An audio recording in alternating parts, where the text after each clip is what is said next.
I'm originally from Oahu, grew up in Hawaii Kai. I graduated from Punahou. My dad was actually a salesman for yo-yos. So when you have those four elements, that's like your perfect life path. I feel like you kind of found that with podcasting. I was like really in debt, just living out there and not knowing how to get by. I literally prayed like, God, like, please help me figure out a way to get out of this. And literally the next day, my friend from Australia called me up and he's like, yo, Evan, 6 months after he came, I ended up getting to 1 million subscribers. I need to make my own path. I can't be just being under my dad my whole life. I need to become my own person. That's when I decided I wanted to win the World Yoy contest. I had kind of a chip on my shoulder. That year, I practiced for about 5 hours a day for a year straight. Deep breath in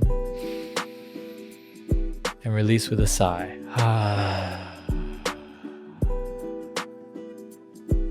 Velina mai kako. Welcome to Keep It Aloha, a podcast that keeps it aloha by walking your dog without even leaving your house. I'm your host Kamaka, and the yo-yo fans will know that one. We got greatness in the building today, but before we introduce our guests, I gotta remind you to check out keepitaloha.com to buy some KIA merch like this hat right over here. Use code KEEPITALOHA to get 10% off. And don't forget to check out our Patreon at patreon.com/kamakadias to become a part of our Patreon Ohana for as little as $3 a month. You can get exclusive behind-the-scenes content and listen to the uncut episodes 2 days before they are even released to the public. If supporting this podcast with money is not for you, but you still love listening to us, please leave a review on Apple Podcasts or Spotify. It would mean the world to me. All right, guys, let's introduce our guests. What if we told you the next 3 times you fill your tank, you could save money? Well, at Texaco in Hawaii, it's true. You can get $1 off per gallon on your next 3 visits when you download the Texaco app and join Texaco Rewards. Earn points on every fuel transaction and qualifying in-store purchases at participating Texaco stations. Download the app and join to get started today. Visit texacohawaii.com for details. Our guest today is a world yo-yo champ turned musician from the island of Oahu. He is the 2018 World Yo-Yo Champion and 5-time National Yo-Yo Champion. At the age of 3, he was already proficient in 2A yo-yoing and was invited to various TV shows like Leno and Ellen Degeneres. After a few yo-yo hiatuses, he decided to pursue a music career under the name Evan from Heaven. He debuted his single Waves in June 2019 and used his second single, The Last Stand, as the music for his routine for the 2019 World Yo-Yo Contest. In 2020, he released his 3rd single, Entiendes, and in 2020, he released his album titled Love, which included 10 songs. Was it 2020? I think so, yeah. Okay, cool. I only wrote 202. Okay. So I just had to fill in the last number. This multifaceted prodigy has been making waves since birth and isn't stopping anytime soon. I am so stoked to talk stories with him today. His name is Evan Nagao. Aloha, Evan. Welcome to the Keep It Aloha podcast. How you doing? I'm doing awesome, man. Dude, that was a really good intro. Yeah, I mean, besides me only writing 202 here, I thought I might have deleted a number, but I was like, I'm just going to guess it was 2020. It was sometime around. Yeah. Okay. Yeah, I saw your music video, Me Entiendes. That was cool. Do you speak Spanish? So I kind of don't speak it as well now. Mm-hmm. Though, like, I actually lived in Mexico and Colombia for like a few months. Oh, wow. Super cool. So I picked up some stuff. Nice. And so actually, that song was written about this girl that I fell in love with from Colombia. Of course, classic story. Yeah. And I actually, at the time, I couldn't speak Spanish. Mm-hmm. So the song itself, like if you translate the lyrics, it's about like why can't I be with you? Is it because I can't speak Spanish? All right, then I'm gonna learn so I can communicate with you. It's like, do you understand me? Yeah. Yeah, exactly. Yeah. I studied Spanish in school and I studied abroad in Spain and Argentina. Oh wow. So yeah, I really like the music video. Okay. And the lyrics to the song. So do you speak Spanish? Same as you, not as good as before. I can understand a lot. To formulate a response, I would really have to think. Mm-hmm. But it's like if I went to a Spanish-speaking country for like a month, I would probably like be pretty Pick good. it back up. Yeah, because I used to write like essays in Spanish and like speak Spanish. I was at the university in Argentina speaking for Spanish. So wow. Yeah, I would not expect that. Yeah. So that's my secret power. But I never speak it now, so that's why it's super bad. Mm-hmm. Yeah. but I love languages. But anyways, super stoked that you're here. It took us a little bit to start the podcast today because we were just watching Evan do yo-yo for like 20 minutes and it was so cool. Yeah, and we were broing it out. Yeah, too. we did broing out. That's what we do on the podcast. But we have a lot to get into, and I just thought of this idea right now just because we were seeing you do some yo-yo. Mm-hmm. Can you answer the questions while doing yo-yo? Oh, I could do that. Could you try that? Yeah. Okay, that's an so I interesting always start from the beginning. Where are you from? Where you grad? And what was it like growing up? one. So can you do that while Yeah, you're you doing want me to yo-yo? do it? All right, Okay, I got guys. you. If you're not This is watching this, interesting. pull over to the side right now if you're driving and watch this because he's This is gonna a answer good my idea. questions while doing yo-yo. Okay, so Evan, where are Okay. you from? Where you grad? And what was it like growing up? Okay, so I'm originally from Oahu. Grew up in Hawaii Kai, and I graduated from Punahou. And what was it like growing up? It was pretty interesting. So my dad was actually a salesman for yo-yos, and he would like travel around the world just like, selling yo-yos in Japan. And they actually owned the kite shop in Ala Moana, if anybody's old enough to remember that. That it shut down, I think, in 2002. I'm thinking how I could do like my other tricks while talking because my face is gonna go away from the mic. Here we go. Oh, this is already really impressive. This is so cool. The DNA. The DNA. There you go. So your dad owned a yo-yo shop. So was he really good at yo-yo like this? Yeah, he wasn't that. So he was actually a kite flyer.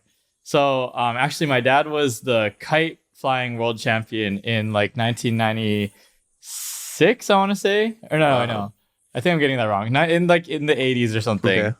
And so like he opened a kite shop, and then they ended up selling yo-yos because he saw like a big boom of yo-yos come to Hawaii. And this is like back in 96. They ended up selling more yo-yos in Hawaii than the other 49 other states Wow. combined. So they would have like in Ala Moana, they would have like lines of people all the way around Ala Moana just waiting to get a yo-yo. And so he decided to take that to Japan and ended up selling like 30 million yo-yos worldwide. Dang. And so the reason why I got into yo-yo was because like I just always saw yo-yo performers all around, and my dad was like selling yo-yos, so I kind of just naturally picked it up, I think, when I was younger. Yeah. Yeah, so that's basically Cool. And my as upbringing. we see, he's very good. Yeah. It's almost like it puts you in a trance when you're just watching. Yeah, it's kind of hypnotic, I would say. There's Yeah. some tricks too, like this one that's like Oh, really cool. and to see it in person, it's so trippy. Dang. Okay, Yeah. well, you feel free to stop whenever. Feel free to Okay. keep going as long Alright. as you want. I Totally don't up want to to break you. something.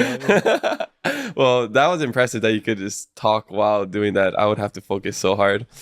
Yeah. Okay, so you started yo-yoing at like since you were born, basically, as soon as you could like stand and have functioning movements in your extremities. Yeah. Do you remember the first time you picked up a yo-yo? I don't remember it. However, my parents have like photos of it. Mhm. It's somewhere online actually. Yeah. You could probably find it.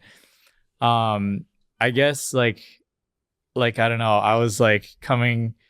It sounds kind of funny. I was coming out of my closet and like I had yo-yos in my hands, like 2 yo-yos, and my dad was like, "Honey, look at this! Like Evan's like yo-yoing or whatever." And she was like, "Oh, no, it's fine. He's been doing that for hours. Like he'll be doing that for another like 5 hours." Uh-huh. So I guess like this is like when I was 1 year old. And then my dad got like the camera and started like taking pictures and stuff. Wow. So yeah, it's pretty interesting. I don't know, like it's just something that I guess I was born into, and kind of it just naturally turned into like being, like the world yo-yo champion and stuff. Yeah, and like by the time you were 3, you were already on the Leno show. Yeah. Ellen DeGeneres. Yeah, so how that happened was I actually ended up going on a local TV show called Hawaiian Moving Company. Okay. And then they were like really enamored by like what I could do at such a young age. So then they sent all that footage off to like the Jay Leno show and all these other like Hollywood basically. And like some of the producers from like Jay Leno hit us back up and was like, "Hey, we would love to have you on the show, like to show off some of the talents and stuff." So that's basically how that happened. Do you remember that? Because you were only 3? So that's like some of my first memories actually, Really? like of life. Actually, so I was actually 4 when I went on the 4. Jay Leno Okay. show.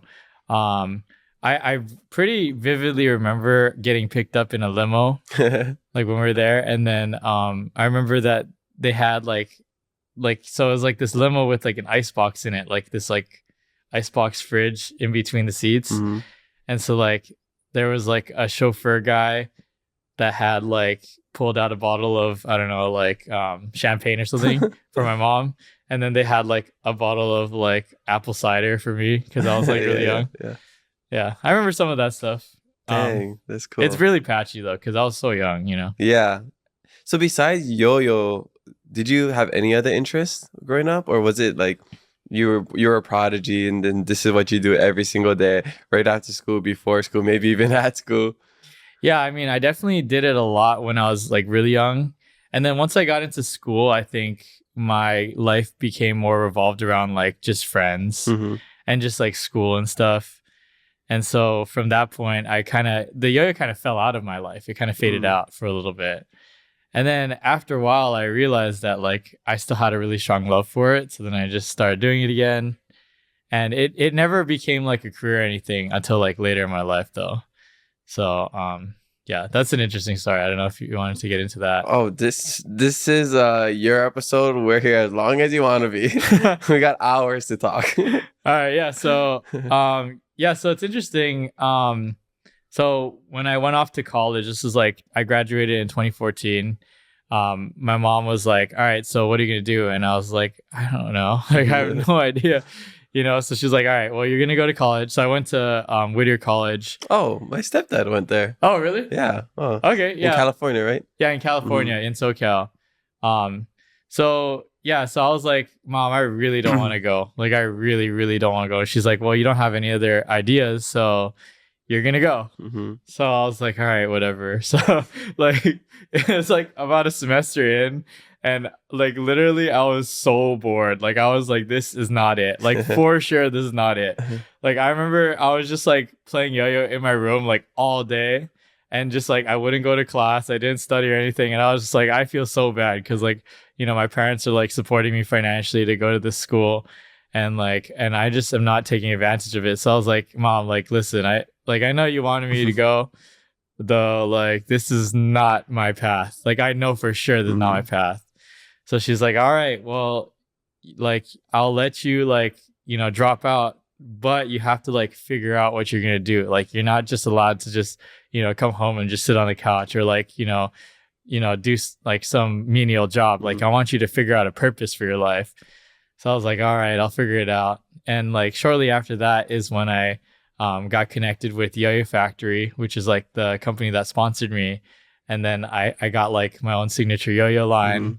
And then I ended up like winning the national yo-yo contest and all this stuff to like actually build a career out of yo-yo. So it was interesting. Like I definitely felt like from a really young age, I definitely felt like I wasn't normal. Like I wasn't going to live a normal life. Like I saw the way that people lived where they like go to school and then they go to college for 4 years and then they get a regular job and then they retire at 60 or 70 or whatever. And then they enjoy like the last, you know, few years of their life when they don't have like health or youth. And it's just like, I realized from a really young age for some reason that like, I didn't want to do that path. Like I want to spend my golden years, like my best years of my life, like doing the thing that I loved. So somehow, I don't know, that registered to me at a young age. So I just kind of followed that. I mean, it didn't kick in till like after college, like I said, but like once I realized that like yo-yo was a path, like a career path, like I went all in with that and I didn't really look back. You know, that's awesome. Following what you love and not worrying about anything else. So like not chasing the money, I think is so important because once you have a goal and it's driven by money, I feel like there's a lot of pressure just to like always make money, and it takes away from your passion and doing what you love. And like for example, this podcast, like zero part of me was thinking I'm gonna make this my career and I'm gonna make a lot of money from this. It was like it's part of our business plan, and then I ended up really loving it, and then I love talking stories, and then now it's my life. Just like you, like, I really love yo-yo. I don't want to go in this academic route and get a normal job. It's like, I just want to follow what I love. Mhm. And I just feel like you're so much happier doing that. And it gives you the freedom to have like such a great life. Yeah, I mean, definitely if you can eventually figure out how to make it work financially, that's good. That's also the hardest part. That's why. Yeah, because once you figure that out, then it's like cool. Because once you set that up, now you can like just do what you love, have fun, and all this stuff, and it all works together. Because like if you don't eventually figure out how to make money, then you do have to like go get a regular job. Yeah. And, you know, some things are done from necessity. I mean, like, for example, I think entrepreneurship is interesting because for a lot of years you don't make money, so you have to be okay with just like, okay, maybe I have this freedom, but I don't have a constant salary. I don't make a lot of money now, and then one day you get paid a lot. Like that's kind of how entrepreneurship is. It requires a lot of faith. Yes, a lot of faith, belief in yourself, sacrifice. You know, like for the last couple of years, I wasn't able to do a lot of things financially because I just been like focusing on growing all these things. And, you know, now I'm at a point where I'm like, okay, now I'm getting more comfortable. So it is a struggle in the beginning, especially like when you're just like, do I need to get a normal job just so I can make some money? Should I get a part-time job just to like pay rent? So it just depends on your career path. And some people are, you know, a little bit more fortunate than others, but whatever you decide to do, for me personally, I would always do what I love over getting money. That's what I've done in the last couple of years. I haven't made a lot of money in the last couple of years, but I loved my life. I absolutely loved it. Like I wouldn't trade it for anything. Yeah. You know? So it's just like, it depends what's important to you. Yeah. Because like, what's the point of making money? It's so that you can do things that you love. So if you're doing what you love, then and it doesn't cost money, then you already did it. That's a great point. Yeah. Before you even we make a lot of money to do what we love. But you could just do what you love. Exactly. Yeah. That's so true. I mean, it does take a little money. You have to have enough money to live. Money is important. We all need money to survive. More money is great because you can do a lot more with that and take care of yourself and live comfortably. But generally speaking, it depends on the person, really. I can't just speak for everyone else. I'm just speaking for myself. Yeah. I think most people are not like at a mental place where they could see themselves doing like exactly what they love. Actually, there's a word for it. It's called Ikigai. Have you heard of it? Yeah. So I thought of this today. I was like, I really want to talk about Ikigai. Yeah, let's do it. I've seen a post where it says it breaks down the Ikigai and stuff. Yeah. So Ikigai is basically, for your audience, something that you love to do. That's what we're talking about. Something that you're good at, something that you can get paid for, and something that will contribute to the world. Right. So when you have those four elements, that's like what, like in Japanese, they would call Ikigai, which is like your perfect life path, your perfect life purpose. So I feel like you kind of found that with podcasting. And so me too, like when I figured out how to make money from yo-yo, that kind of completed the whole Ikigai thing. Because for a while, it was just something that I loved, I was good at, and like maybe added value to people through like entertainment and stuff. And then once I figured out that last piece to like, how can I make money from this? That's when it was like my Ikigai, and then it could like multiply, you know, I could just do it all day, every day, and just, you know, not have to worry about everything else. Oh, that's awesome. Thanks for sharing that. The Ikigai. It's like you're like leveling up in a video game and then you're just like missing that one piece. And then you finally got it. And now you're like the complete person. Yeah. Now you're ready to fight the boss, the boss of life. So is yo-yoing a lucrative sport? Like how do you make money? Is it sponsorships? Is it just winning competitions? Yeah. So at first it was not lucrative at all. So like when I first won the contest, you know, I was making maybe like $1,000 a month from royalties. So you don't make any money from contests. The contest, really? Like there's no grand prize, like $10,000 grand prize winner or whatever. No. So we need to figure this out. Like yo-yo community, we got to get our shit together. I think the biggest prize at any contest is like maybe, I don't know, like $1,000 or something. What? It's like nothing. Dang. So the contests themselves don't really make any money. so like all the money basically comes from sponsorships. So for a while, I was kind of just making some royalties here and there from my company that sponsored me called Yo-Yo Factory. And then relatively recently, like I started blowing up on YouTube, and that's where all the revenue started coming from. Streams and stuff, views and whatever. Yeah, so it was revenue, and then I also started like a yo-yo company. So like my old company, Yo-Yo Factory, had a yo-yo called The Edge, and so I made like a yo-yo company based off of that called The Edge. And so yeah, all my yo-yos are available on my website, evannagao.com. Shameless self-plug. And no, yeah, you got it. Do you have merch as well? Yeah, so it's mainly just yo-yos. Oh, okay. So that's the main thing that we sell. And so once I created that yo-yo company, then everything else was easier because like, you know, there was a way to like profit from what I was doing. So like I said, that kind of completed the Ikigai circle. And I guess so I have like 1.8 million subscribers now on YouTube. Awesome. Which is crazy. Like yeah, it's like I kind of learned how to go viral and all that stuff. Nice. And once that kind of came together, that funneled sales into my website, which sold a bunch of yo-yos. And yeah, so it's been pretty lucrative since then. Okay. Yeah. So it's not so much the being good and competing, it's just like marketing yourself, branding yourself. Yeah. That's the I mean, it all kind of ties together, right? Because I have this skill, and like that's something cool that people like to see. Like it's kind of cool visually.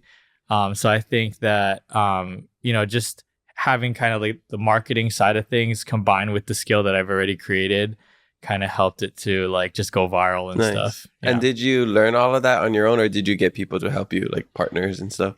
Yeah. So actually, this is an interesting story because when I was in LA, so I lived in LA for like a year. It's kind of a long story. During the college time, or just after? This is another time. So you came back home and you went back to LA. Yeah. So I came back home, and then I decided that I wanted to pursue music full time. Okay, yeah. So I just went out to LA because like that's where all the, you know, famous entertainment people are. Yeah. And I realized that it was like really hard. Like, so I was like not making much money. I didn't have my yo-yo company at the time. And I realized that like I do not like LA. I realized like not everybody in LA is bad. I have no hate to everybody in LA. However, like a lot of people in LA are very superficial. That, you know, it's not like, well, I hear that Hawaii, all the time. I hear it all the time. Yeah, like in Hawaii, you're here and, you know, it's about talking stories, it's about relationship and stuff. In LA, my experience was that it was a lot about like, what can you do for me? It's very transactional. And in some ways, there's something cool about it because things go fast. Like if you can do something for me, I'll do something for you. And it's just very fast. But being raised in Hawaii, that wasn't something that like I really appreciated. I like the connection, you know, talking story like this. So anyways, I was kind of struggling out there, and I was like really in debt. So I was like, I need to figure out like something. I need to make something happen.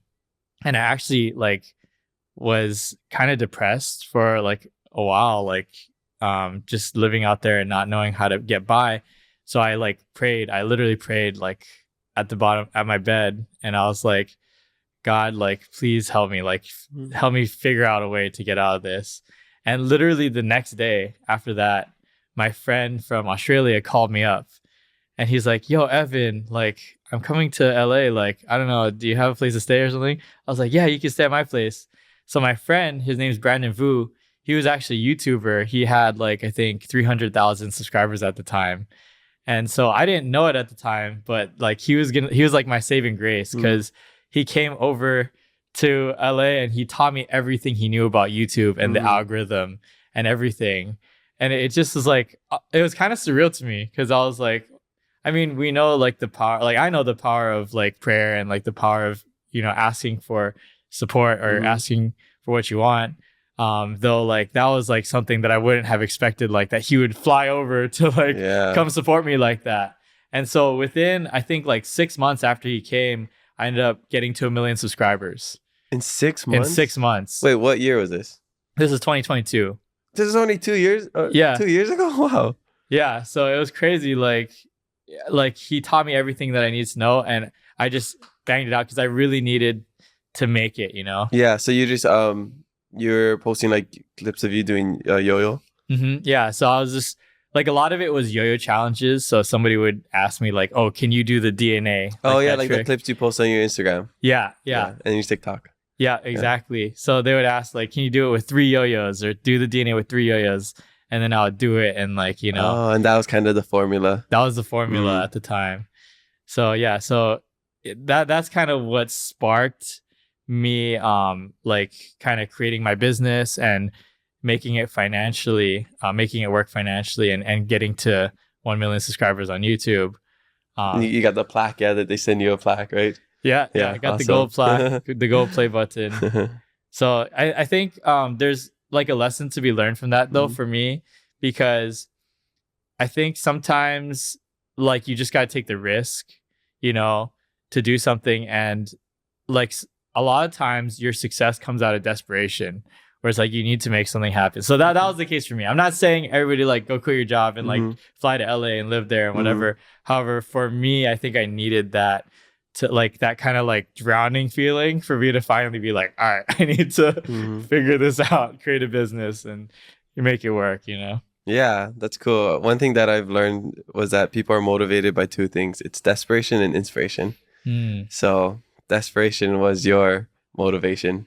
At that time, for sure. Yeah, definitely. Yeah. Yeah. So I think this podcast, I think it was motivated by inspiration. That's awesome. Yeah. I feel like inspiration's like more beautiful. I think both are. I think, there's beauty in like having your back against the wall and like coming out on top, being at rock bottom and, going to the top. I think there's beautiful lessons learned in that journey. And even when you're inspired by something and you go through, there's still going to be hardships in that. And there might be desperate times within that journey. And I just feel like you learn so much through the struggles more than you do with the success. Yeah, that's true. Yeah. I mean, same way, you can probably speak on this with like doing tricks. Like you failed so many times just to do one trick, and now you're finally at a point where you can do that trick. But you failed way more times than you actually succeeded. Yeah, it's all like a trial and error type of thing. Although what I will say is I think the yo-yo brand and everything came out of desperation, but now so like I'm still kind of working on my music dream, and that I feel like a lot more is like coming from inspiration. So that's something I'm really excited about. Nice. Like really it might just be like where you are in life too. Like mentally, financially, whatever. So you don't need to feel like that desperation. Like once you're at a solid place, you're like, because everything we do in life is majority for money. Like that's the motivation for us, is to make money so we could pay rent, make money so that we can take care of somebody, make money so we could have fun. So it's all based about making money. So I would say like half of our life is just desperation in that point. But when you're at a point where you're comfortable and you're not desperate, it's like, okay, what am I going to do today? Because I have the freedom to do whatever I want. So I'm going to be inspired to make music. I'm going to be inspired to write a book, inspired to help out or do some community work, whatever. So I think it just depends like where you're at in life too. Because I feel like a lot of my early days, like paying off my student loans, that was desperation, and then it goes to like creating businesses, and now it's just like, what's gonna excite me today? What's gonna be like the next fun thing that I want to do? And you see people, you meet people, you talk stories with people, and then you're like, wow, totally inspired by his story. Like people see your story, like, wow, local boy, yo-yo world champ, like so inspiring, and that's gonna inspire so many people in Hawaii and around the world. So go back to representation and all the Asians. Yeah, so yeah, you're living a really cool life right now. Yeah, man, I'm so blessed. Like, and I was thinking something that you're saying, like sometimes I feel like it's actually harder to like take action and stuff when like there's like when you're complacent, like when you're comfortable. Yeah. So that's been an interesting thing is kind of like so what kind of like came to my mind when you're talking about that is how like there's so much like depression nowadays, like statistically, like in the first world countries, we have all our needs met. we have all this like, freedom, we don't have food insecurity, stuff like that. And yet like there's so many people who are depressed. And I think the question is like, why is that? And I think like a lot of people don't know what to do at this point because they have all their needs met. And it's like, well, how do you use my time? Because like most people are spending their time figuring out how to get their needs met, So it's like, so how do you find that? That's been an interesting question for me is like, I found my Ikigai really early in life, and like, how do we help other people find that? And I think part of the solution is like telling people that it exists for them, and then telling, and like, if you're somebody out there that like hasn't found that yet, like that should be a really big priority, in my opinion. I mean, not everybody has to, some people are just born to live a normal life, like normal 9 to 5. But if you're somebody that feels like you have a bigger purpose, like that's something that I think you should really spend time to like think about. Like for me, I actually went on this meditation retreat where like I just sat on a mountain for 3 days. Whoa. Like no food. And I just contemplated like, what is my life purpose? Like, why am I here? And that's like something we're so caught up in doing other stuff in our life, solving all these problems, whatever, that we don't spend time to do that. But I think if any random person just spent 3 days to only think about what they want to do in their life, they'll come out with answers, So I don't know. I feel like that could be a big way to like help people. For sure. We talk about it all the time, is solitude. Solitude makes you a solid dude. We never talked about that. I just said that right now. I love that. But for real, solitude, a lot of people can't sit with themselves. There's so many distractions these days, and like my time in Peace Corps when I was living alone in the middle of nowhere, that was my solitude where I could discover my purpose in life, which was helping, which was community. And people just have to recreate that, whether it's driving without radio, without music, just having a moment where you can just like be alone with your thoughts. So important. I mean, if you could do like a 3-day retreat, I haven't even done anything like that, but where you can just like be alone and think, bored to the point where you're just like, well, what am I gonna do now?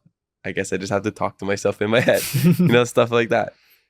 It's so powerful, but we don't get to there's very little times in life where we get to that point where we can just have solitude like that, because it's like, okay, notification, phone call, text, TV show, movie, social media, it's like constant.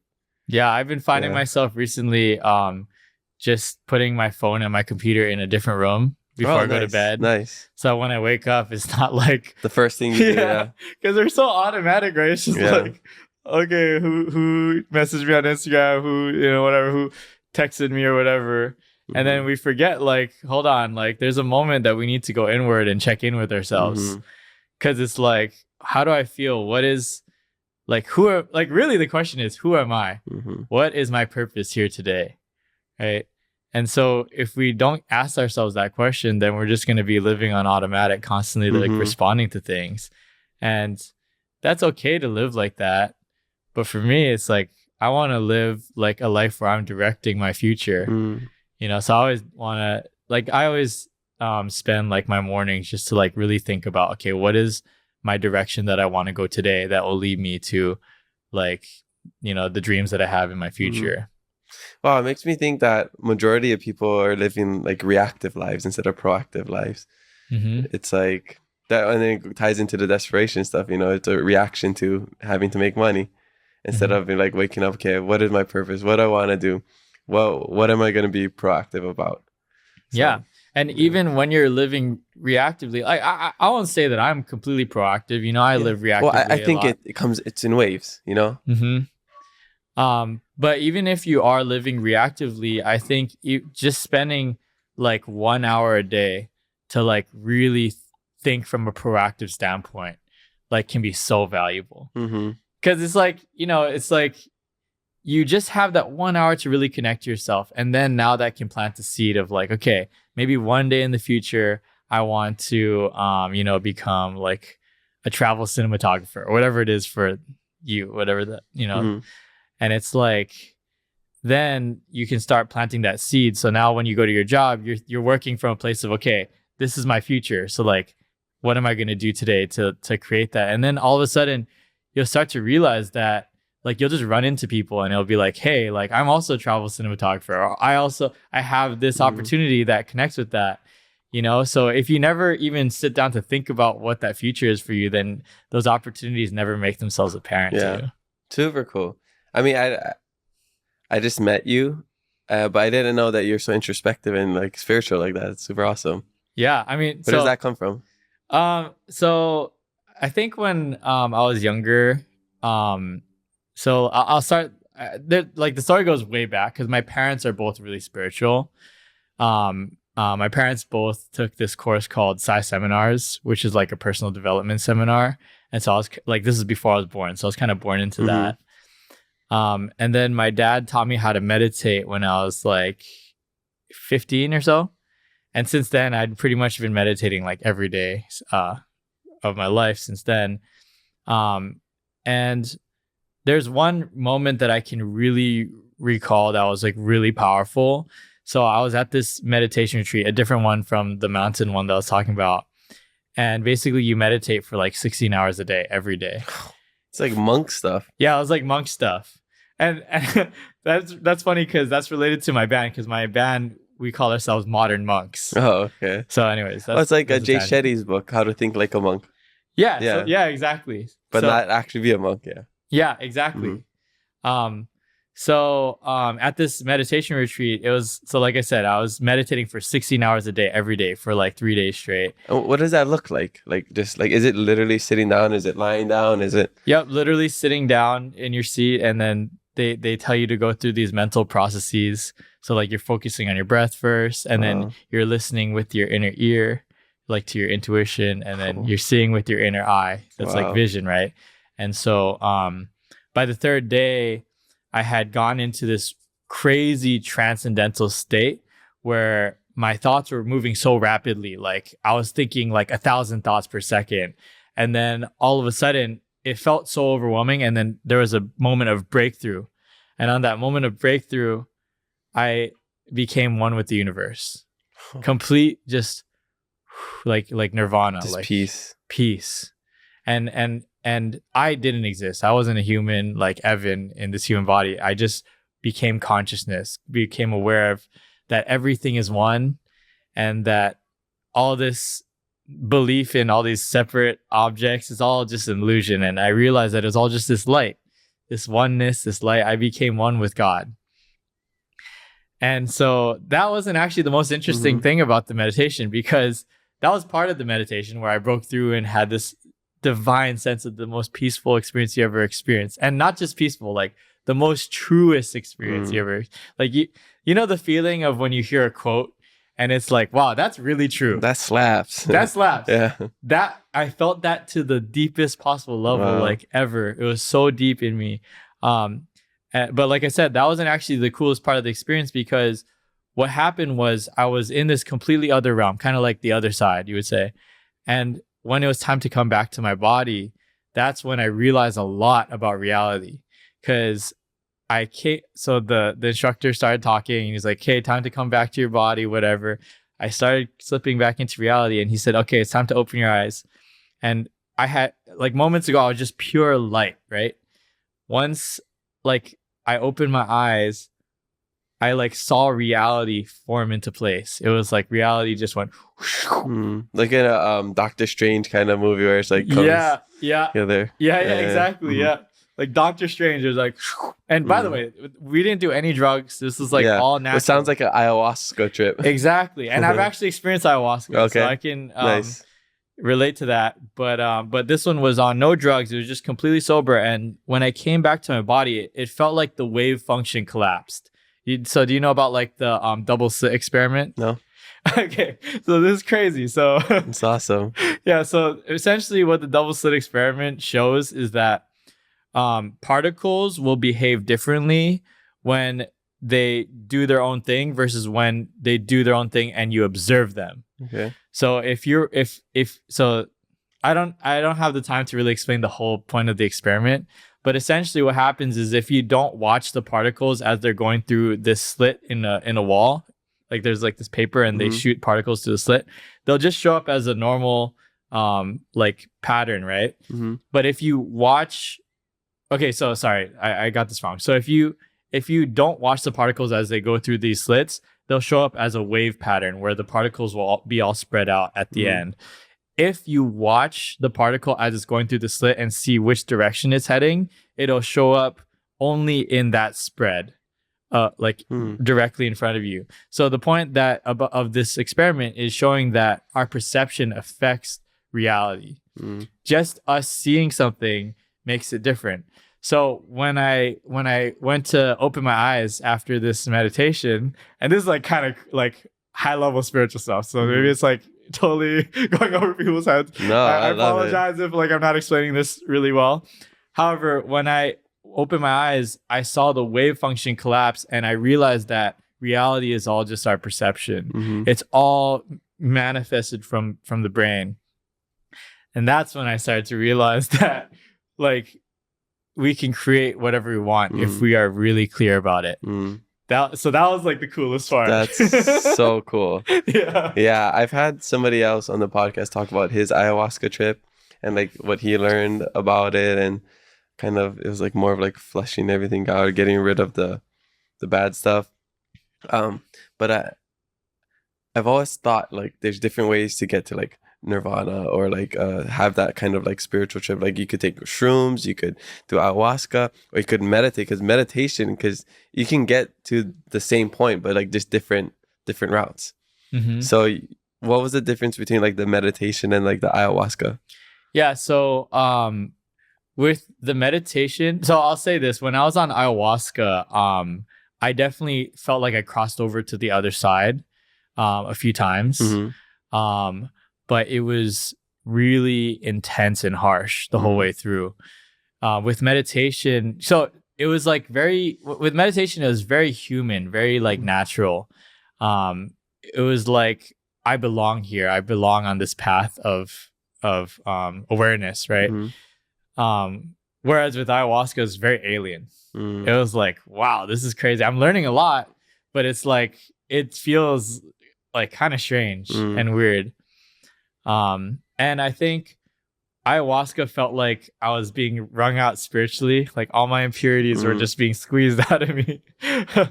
Whereas with the meditation, it was more like just becoming aware of the truth, like really understanding the deepest truth, which is that we are the creators of our life. We're the creators of everything. Super cool. So what would you prefer? I don't want you to say if one's better or than the other, because it's all perspective. What would you prefer? Like if somebody was interested in going on that kind of spiritual journey, would you say do the meditation or do the ayahuasca? Yeah, I mean, I definitely think it depends on like what you want, right? So for me, I've experienced, because I was in a group with the ayahuasca, I was in a group of like, I don't remember, like 20 other people or something. And there was a lot of people that healed a lot of traumas, so it was like people who had gone through sexual abuse or, like physical abuse as a child, things like that. And they healed a lot of those things. Like I've seen some people who were like bipolar and like narcissistic, all this stuff. And like after the ayahuasca, like completely a new person, Because like you lose your ego, right? Yeah. Something like that. Yeah. You lose your ego, and it's a little too spiritual to really like explain it logically. You gotta do it yourself. Yeah, you gotta do it yourself. But if somebody like wants to do it, like one of your viewers or something wants to do it, I would suggest like finding really good shamans, because you're really tampering with your mind. You're doing something that can alter your beliefs, alter your mind, really. Like, so it's a lot like finding like a neurosurgeon or something. You wouldn't want somebody who's like kind of an amateur at it to do it. You want somebody who's like really experienced, done it before, healed a lot of people. So that's what I would suggest. And with meditation, I think meditation is just good in general. I think everybody should do some meditation or something like similar to That's meditation, their own meditative. meditative practice for themselves. Yeah. Yeah. Same with like therapy. It's like everybody should go to therapy, or everybody should do something therapeutic to their lives. That's how I always thought of it. Like I would say, getting away from stuff like this is therapeutic to me. Surfing is therapeutic to me. Playing sports is therapeutic to me. Physically and mentally. Yo-yo is therapeutic for me. Exactly. Yeah. Find something that is like your therapy. I'm so interested. I had no idea about this. This stuff you can't Google. That's why you have to sit down and talk with somebody. Yeah. But I love it. So what is like an easy meditation practice that like we can do? Because I don't meditate. I've tried. I can't just do it. I always have a lot going on in my head. So that's why I like doing stuff like surfing, where I'm just like away from my phone or whatever. But I've tried like having the phone like away from me too, but I couldn't do it. I mean, I'm sure I can, but I just didn't want to. But like, what's a good meditation practice? I did Reiki last year. Okay. That was interesting. And then she told me that I have to like in the morning like set my intentions. So once in a while I'll do that, like just before I do anything else, just like stretch, do my thing, and like set an intention for the day. So that's helped me a bit, just to be mindful of that. But like what do you do? Maybe take us to yours. Maybe we can get some tips. Yeah. So for you, I think a fun meditation is just, probably you already do this to a certain extent, is just visualizing your future. So basically I'll talk about that, and I'll talk about what my personal meditation practice is. So when you visualize your future, you're just going to want to close your eyes. We can do it right now. Okay. Do it right now? Let's do it. Yeah. Okay. Everybody, if you're not driving, come join in. Yeah, and even if you're driving, you can kind of do it. Just don't do the closing your eyes part. So we're just gonna close our eyes. Okay. And take a deep breath in and release. Deep breath in. Release. One more deep breath in. And release with a sigh.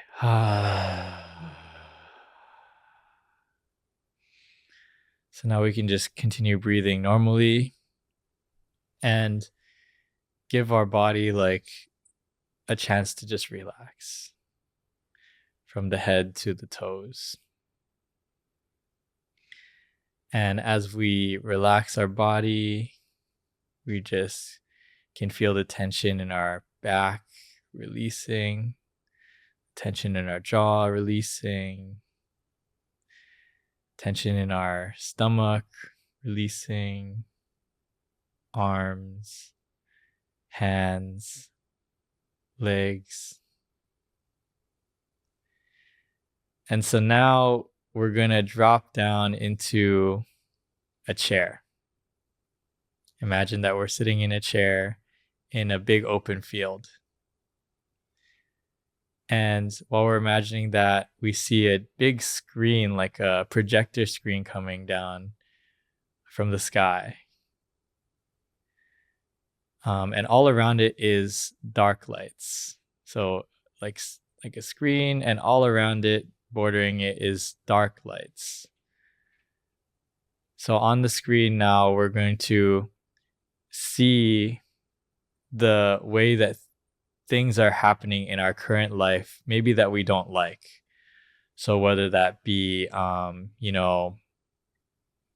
maybe it's difficult to find work, or maybe, you're having difficulties at home with your family, whatever that thing is, you're going to see that on the screen with the dark lights all around it.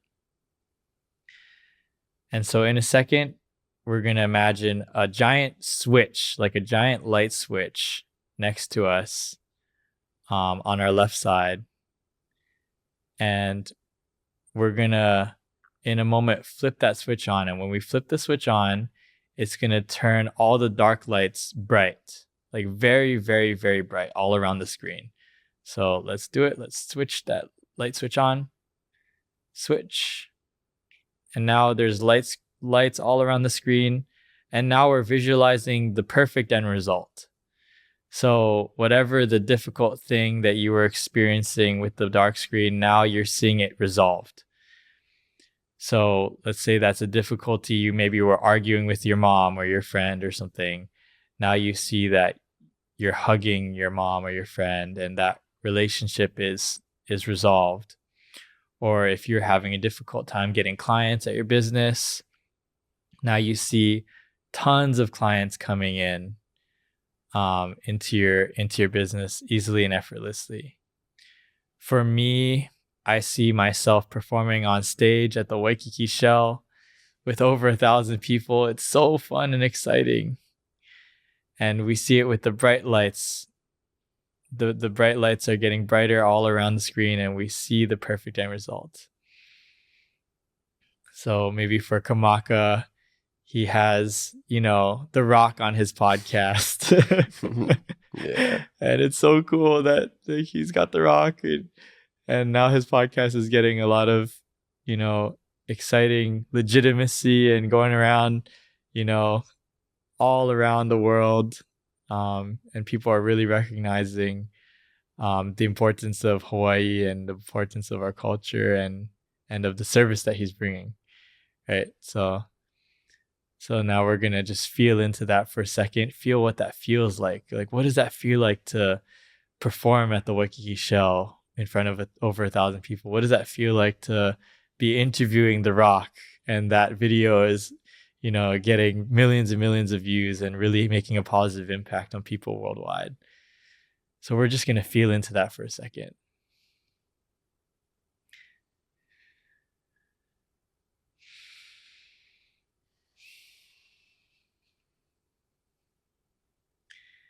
So with that feeling, we're just going to hold it in our hearts as we come back to our bodies, wiggle our toes, wiggle our legs, wiggle our hands, and come back into our seat as we open our eyes, come back to the present moment.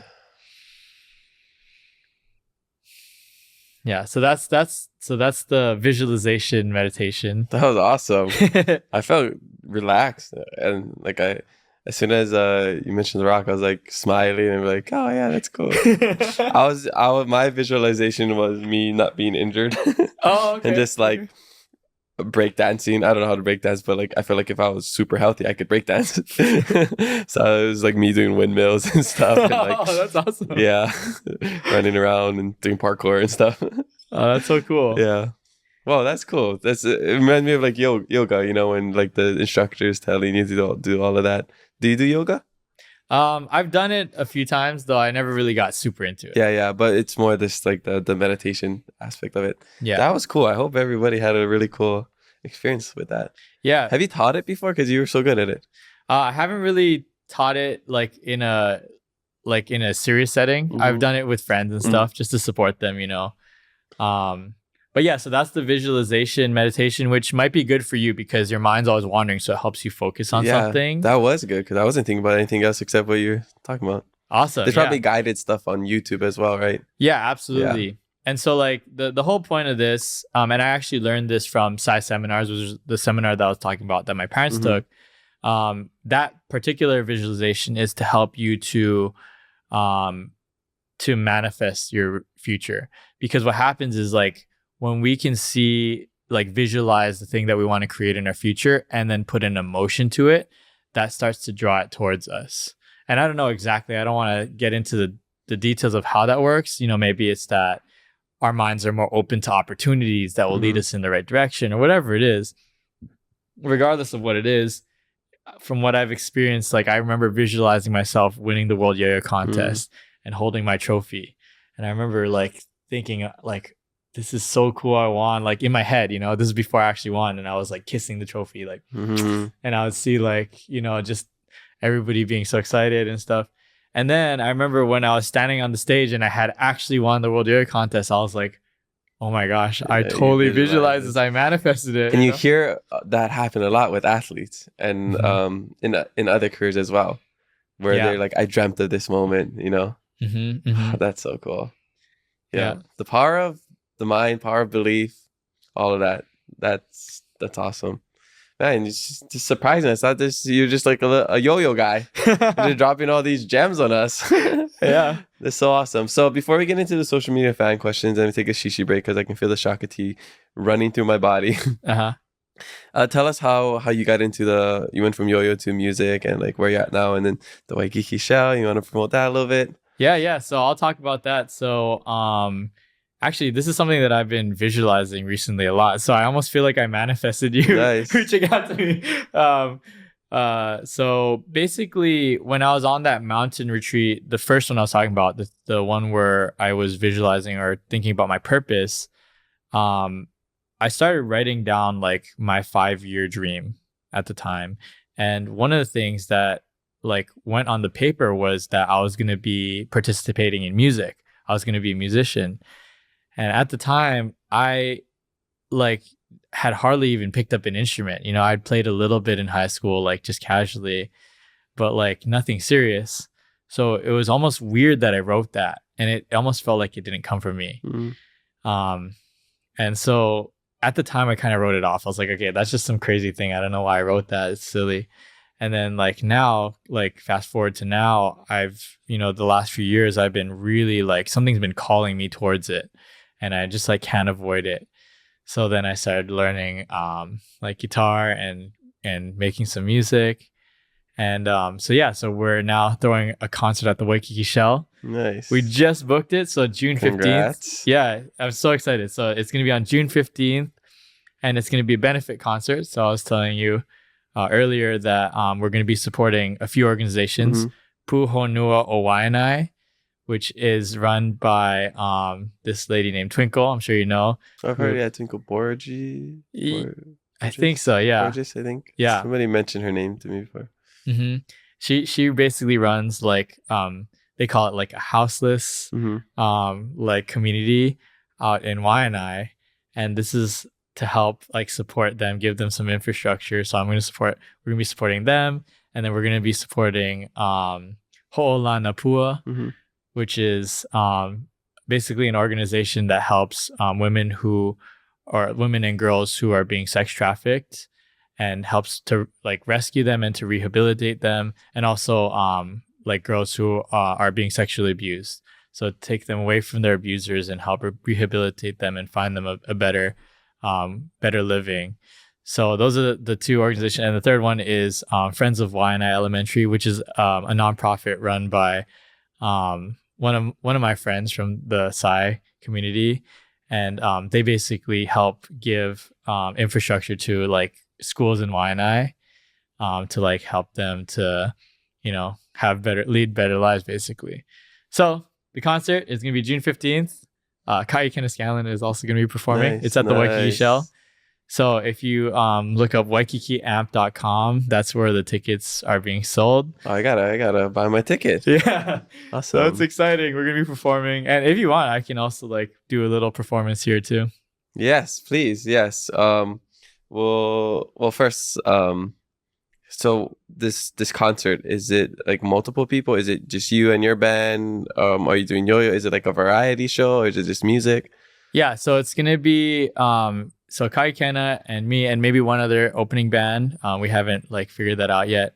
But yeah, it's mostly just music, good vibes. The concert itself is called Love Fest. So the point is just like good vibes, happy, fun, good for all ages.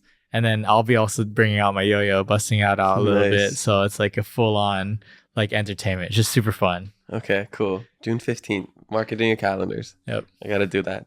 Okay, so let's take a quick shishi break and we'll come back with a little performance. All right, let's do it. Let's do it. Immerse yourself in the underwater wonders of Hawaii's marine life with Hawaii Ocean Charter's hands-on guided snorkeling tours. Whether it's your first time falling in love with Waikiki or you're rediscovering its beauty just like me, there is no better way to see it than from the ocean. Personally, it was one of the best things I have done this year. I got to snorkel with some turtles and fishes, and I was able to catch the coolest sunset over the water. Conveniently located in Kaka'ako with online booking and live availability, finding the perfect day on the water couldn't be easier with them. Ride in style on their unique and well cared for power catamaran that offers all the amenities you need. Locally owned and operated, their friendly crew lives for sharing their love for the ocean with others. Sunset cruises, guided snorkeling tours, whale and dolphin watching, coastal sightseeing, and fireworks shows are among the tours their guests love the most. Use code KIA50 to get $50 off of your next charter. All right, we're back from a quick shishi break. Now we have an original song gonna be performed by not world yo-yo champ, but musician Evan from Heaven. Yeah. So this one is actually kind of inspired by Brada Is, because I was like having a really bad writer's block, and I was like, all right, I'm just gonna listen to some music. So I listened to Somewhere Over the Rainbow, and I just started like humming the like intro to Somewhere Over the Rainbow. So that's kind of how it kind of came to be. It's called Love, or it's called The Love. There you go.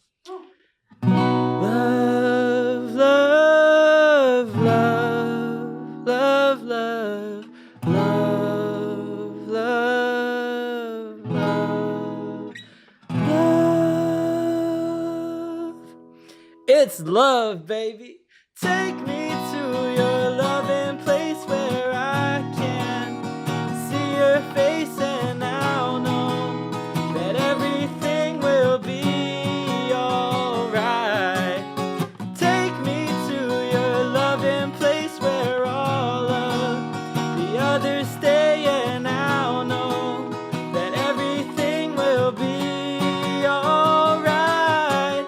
'Cause when you're all alone, you know I'll be waiting on the other side. And when you're falling down, yeah, when you're all alone, you know I'll be la la la la la la la la la la la la la la la la la. The love,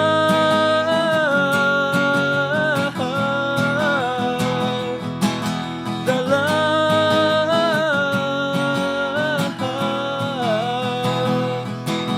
for you. Oh, oh, oh, the love,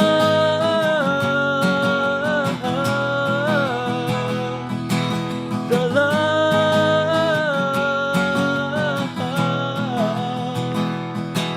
the love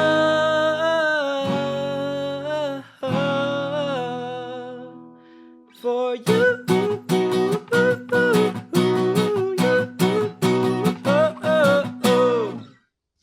Wow, that was awesome. We'll be right back. Are you looking for a game that's guaranteed to make you laugh at your next party? You need to check out Moat Gabs, the newest card game designed right here in Hawaii for locals by locals. Race against the clock as you read seemingly random phrases that sound like gibberish at first, like Pio Gold Mango, or Heat Wood Go, or something like Male Lay Cow Liki Maka, until you figure out the local phrase. Mele Kaliki Maka, Eddie Would Go, and Pickle Mango. Each card has phrases that could be a person, place, or thing, but any local should know them. They just might not understand it at first. Moat Gabs, the fun kind game where you read the gibberish out loud to decode the local phrase. All right, so we're back from another quick break. Mahalo for sharing that beautiful song. That was so fun. The tune's still stuck in my head. Maybe some people are driving to it. They're like, awesome. Mm-hmm. So, do you feel like music is what you want to do for the rest of your life? How does that and yo-yo balance with each other? Yeah, I mean, I think they're interconnected. You know, even with yo-yo, like for the last two World Yo-Yo contests that I performed at, I did. Wait, is this a question, by the way? Is this a no? I was just curious before we get into it. Okay, I won't give a long-winded answer. Yeah. I performed to like my original songs at the last couple World Yo-Yo contests and stuff. So yeah, I think they're really interconnected, and I'm not gonna like drop yo-yo completely, and but I think that I definitely want to pursue music because it's like I feel it in my soul so deep, nice. Like how you feel that your podcast or whatever. Yeah.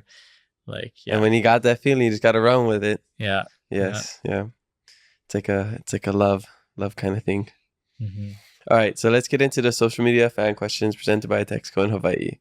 First question comes from Batman_001_. Does making a song help you with any yo-yo tricks and vice versa?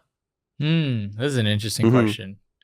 I think that in general, like having such like good experience with yo-yo, like having been playing with yo-yos for 26 years, helps me understand music in a different way. So like the thing you were talking about, how you kind of do something and then you fail and then you try something else. I think it's that same trial and error process with music, and I don't think that I would be as willing to go deep into that as I am without having my yo-yo experience, Mm. you know? And then on the vice versa, like on the other side, because I wrote my songs for the World Yo-Yo Contest, there were certain like elements that I had to make with my yo-yo tricks that kind of fit my music too. Mhm. So I'll definitely say the two are like interconnected for sure. Awesome. I love that. Mm-hmm. I can totally see that as well.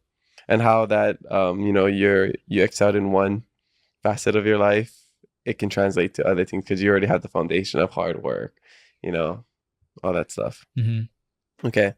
Next question comes from Ramsey Ki Wong. This person says, what is the most challenging obstacle you've ever faced?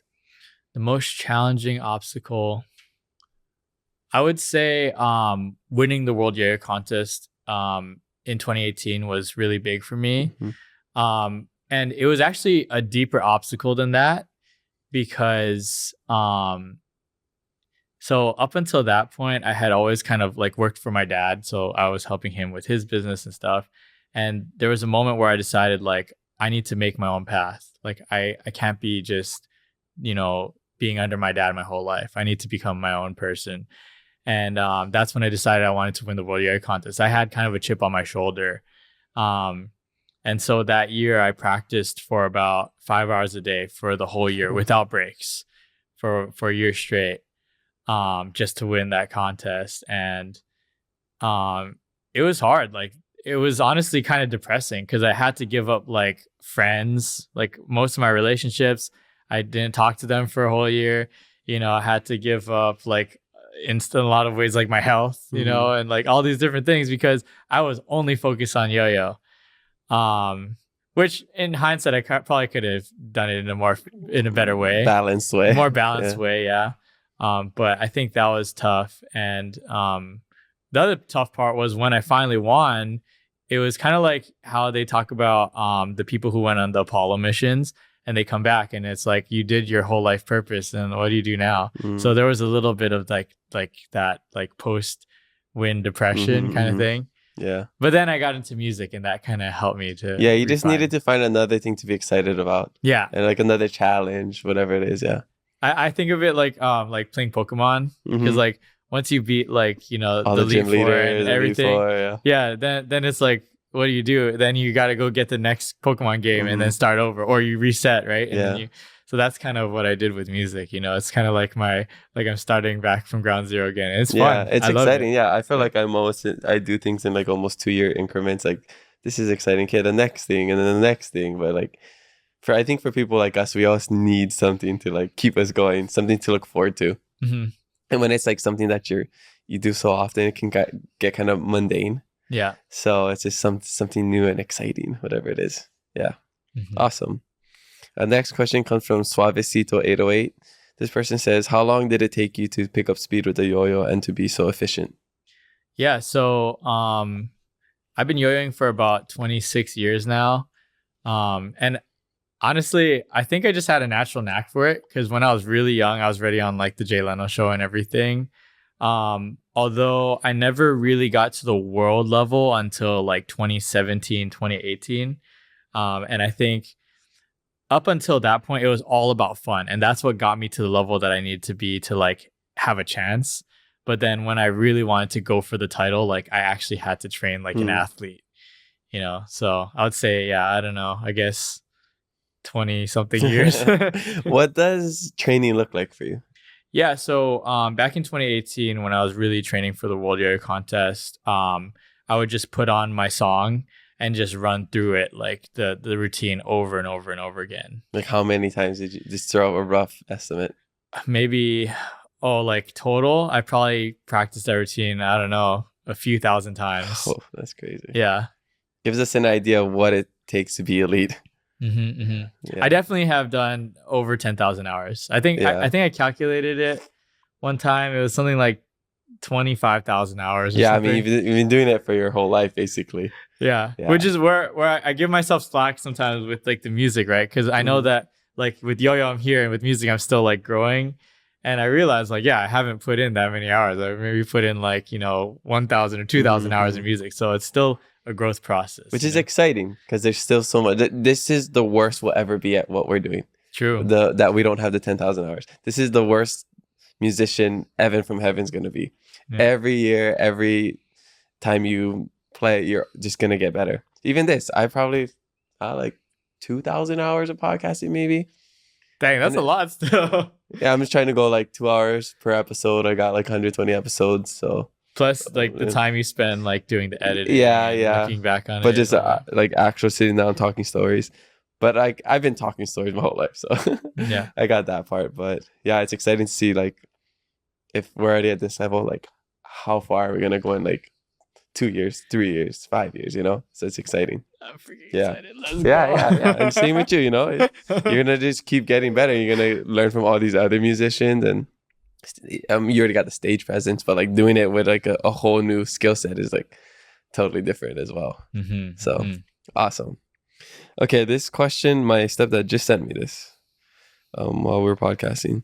He wants to know, is the Spider-Man with 2 yo-yos your hardest trick? That one's definitely up there for sure. I think the hardest trick that I ever did was something called 1080 no scope, which is basically where I use a yo-yo that's not connected to the string, spin around 3 times, and then whip it as it's coming down. Oh, that one was hard. That one took me like, I don't know, 8 hours or something. Can you do that right now? I don't think I can do it. Okay. You need to warm up. So that's the hardest trick. That's definitely the hardest That's trick. his next question. What is your hardest trick? And then the last one was, what was your worst injury when perfecting your yo-yo techniques? Actually I haven't really had many bad injuries. I definitely have hit myself in the face quite a bit. There was actually a contest, the California State Yo-Yo Contest in 2010, where I actually hit myself in the face on stage.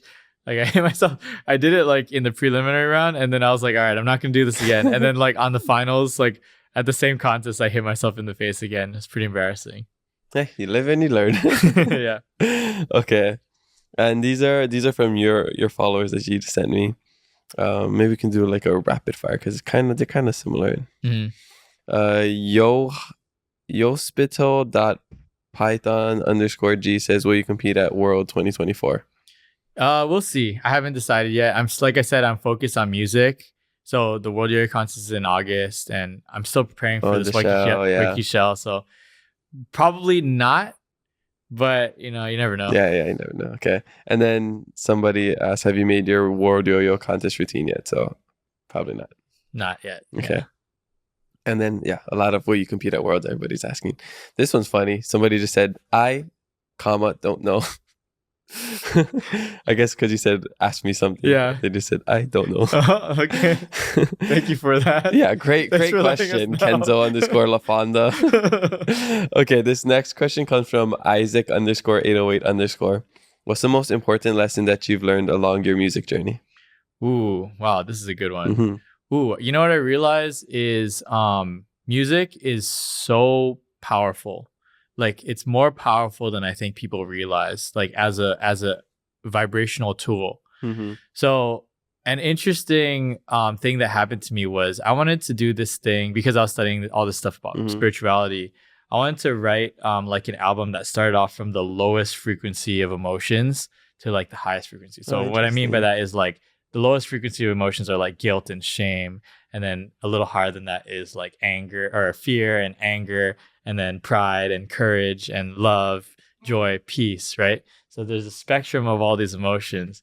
So when I started writing the first song, which was kind of like about suicidality and like this, because the point of the album is like, as people listen to it, they kind of can go through and feel uplifted, right? Yeah. So I started off at the lowest frequency vibration.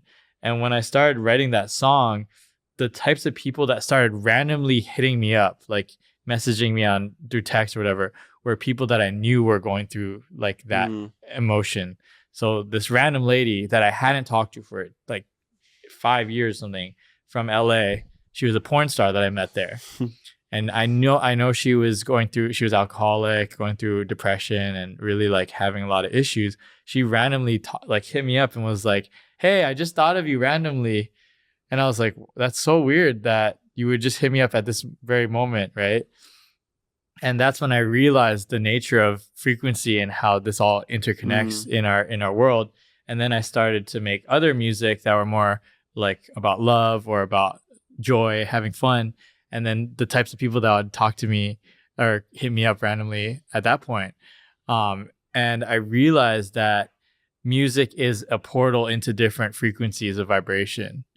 And so that's why I feel so strongly about doing music right now, because right now there's a lot of really negative music. Like, not saying that it's bad if, you listen to certain music sometimes, but it's like, if all you listen to is music about killing people or doing drugs or, whatever like other like stuff is out there, recently, then obviously you're going to be experiencing that in your life. You're going to be attracting that kind of energy into your life. And so the type of music that I want to make is more uplifting, bringing people good energy, and so that they can experience positive things in their life and attract the right people, good people in their life. We've been missing that, I think, recently. Yeah. Awesome. I love that. Keep doing that. Keep writing that positive. I'm all about positivity. Yeah. Random question. Are you Avatar: The Last Airbender fan? Yeah, absolutely. Jordan, we got one. He's cool. Out of this world, dude. we're big. We're big Avatar. Yeah, you're in the spirit world for sure. Yeah, you cross between the two planes. You would be an airbender.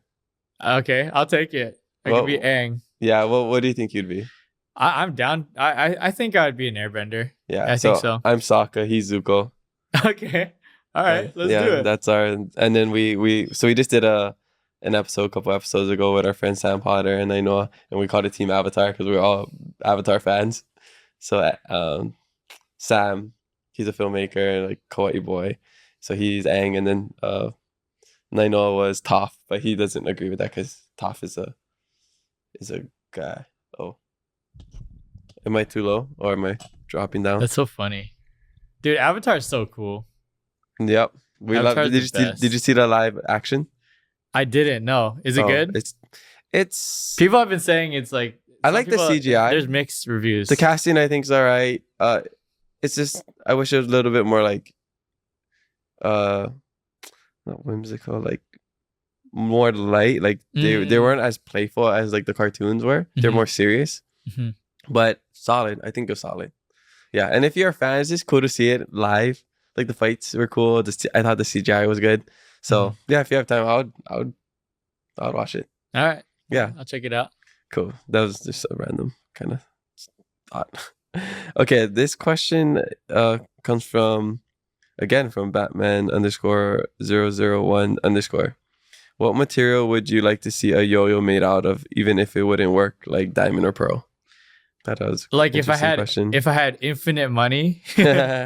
Yeah, any material. Yeah, diamond yo-yo would be pretty cool. I actually have been. I feel like I'm going to give away my secrets, but I've been thinking about making like a 14 karat gold yo-yo. Wow, that's for a cool. while. It would be so expensive. Yeah, it'd probably be like $100,000 or something. But like with like sapphire caps, because you know how yo-yos sometimes have caps. So like how watches use sapphire.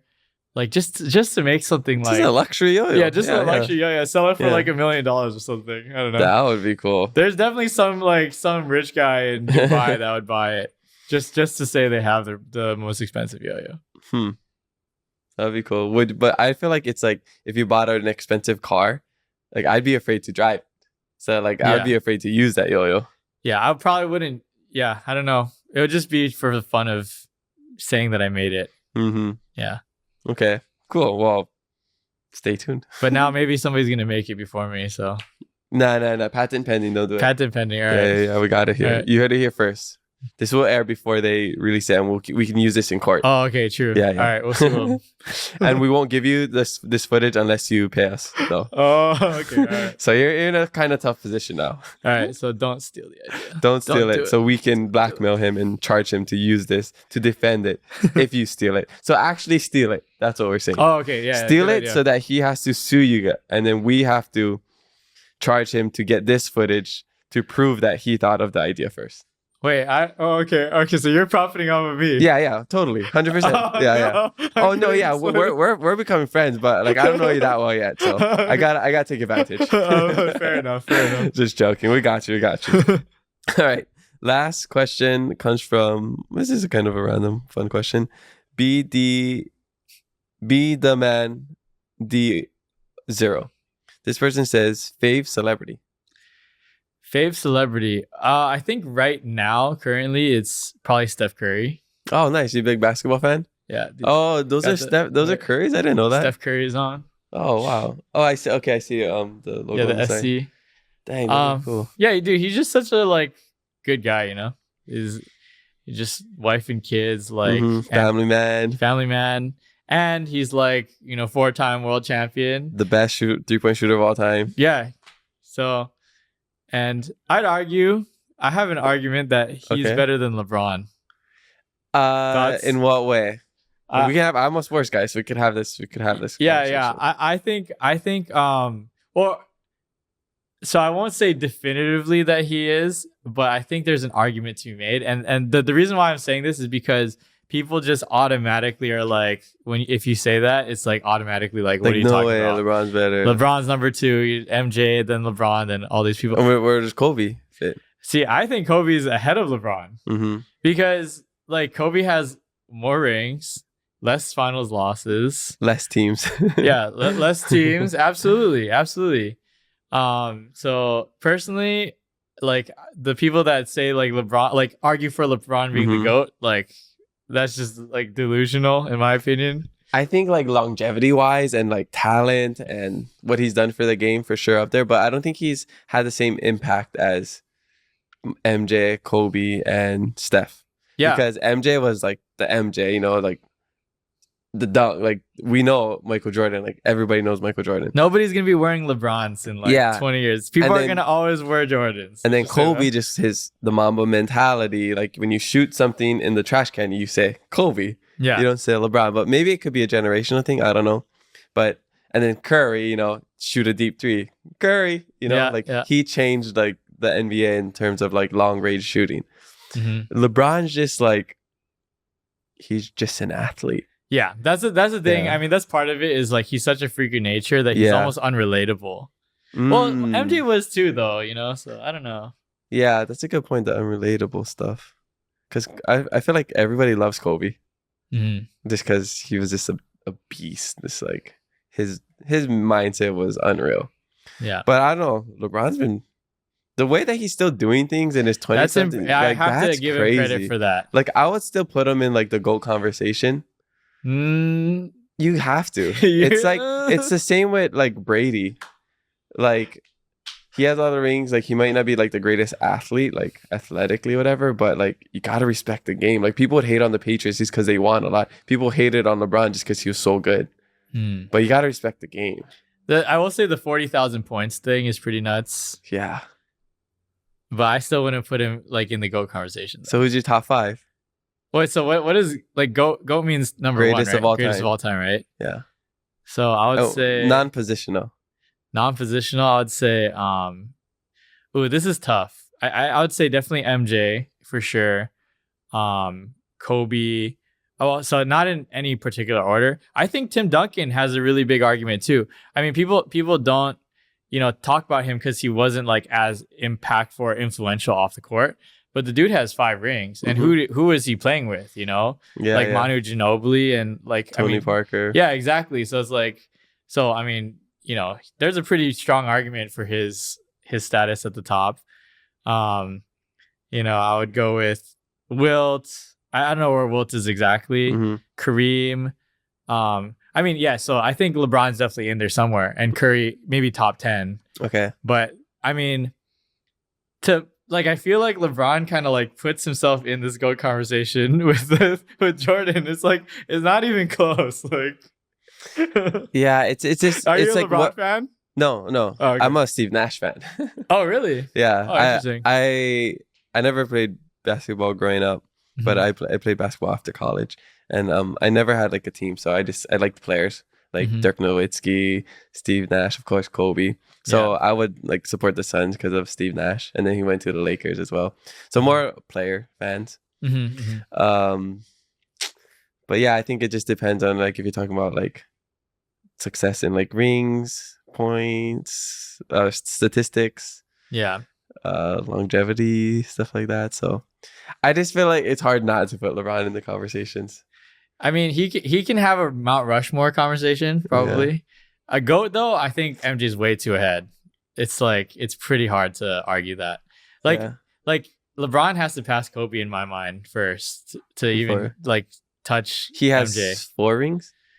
LeBron has 4, yeah. 4, and Curry has 4. Curry has 4. That's why I think they're like neck and neck. And so like LeBron's like way more like longevity, more points, but he chased influence in the game. Yeah. Like Curry, and obviously I'm biased because I have the Currys. Yeah. No, but I agree in the influence on the game. Yeah. Like LeBron hasn't like done anything to like change the game besides maybe just like taking care of his body and like showing people like you can play it that long and whatever. But he also kind of started the ring chasing phenomenon and trend. Yeah. So that's the other part is like Curry, one team his whole career, right? Kobe, one team. MJ majority. Pretty much. I mean, all his rings. Yeah. So it's like, how are we gonna put a guy who like went to join other teams and like that already had really good players ahead of like a guy that like built the team from the ground up? Like that definitely shows something about leadership from Curry. I mean, you could argue like that shows that LeBron is more versatile. He goes there and makes people better. Yeah. It's a long conversation. Like I could talk. We'll talk about it more off the podcast. Exactly.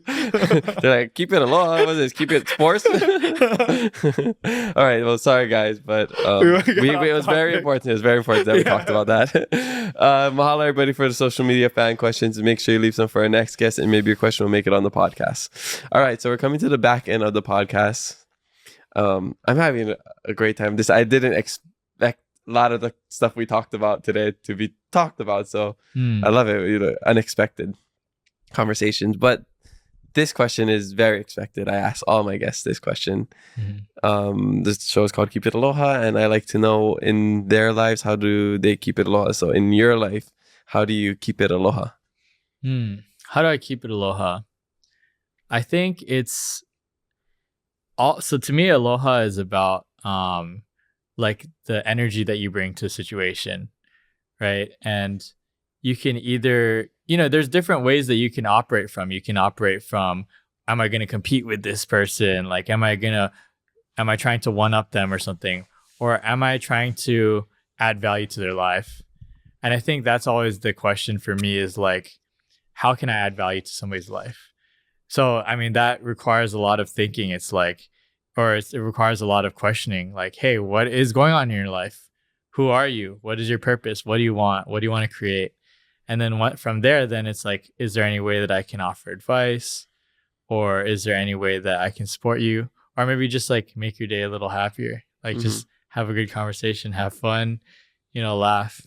But really it's about intention, I think, because we can either go through life like just kind of operating from our reaction to things, or we can decide like today is the day that I'm going to be somebody who makes a positive impact, or like add good energy to the situation. And like when you have that intention, then things kind of fall into place naturally. So. Yeah, I agree. I think live your authentic life, be positive, put good energy out, and good things will happen. Yeah. Like, do you believe in karma and all of that? And absolutely. Yeah. This is interesting. So when I was in LA, there was this homeless man, and he was like struggling to find a ride back to where he wasn't homeless. He was just like in a like rehabilitation center. I guess he was on drugs or something. So I agreed to take him home, and we were talking about karma, and he said karma is so real, it's almost tangible. Mm. And I was like, whoa, like that's true. Mm-hmm. And yeah, and every time in my life where I've done something good, it always comes back. Anytime I've donated money, it's always come back 10 times.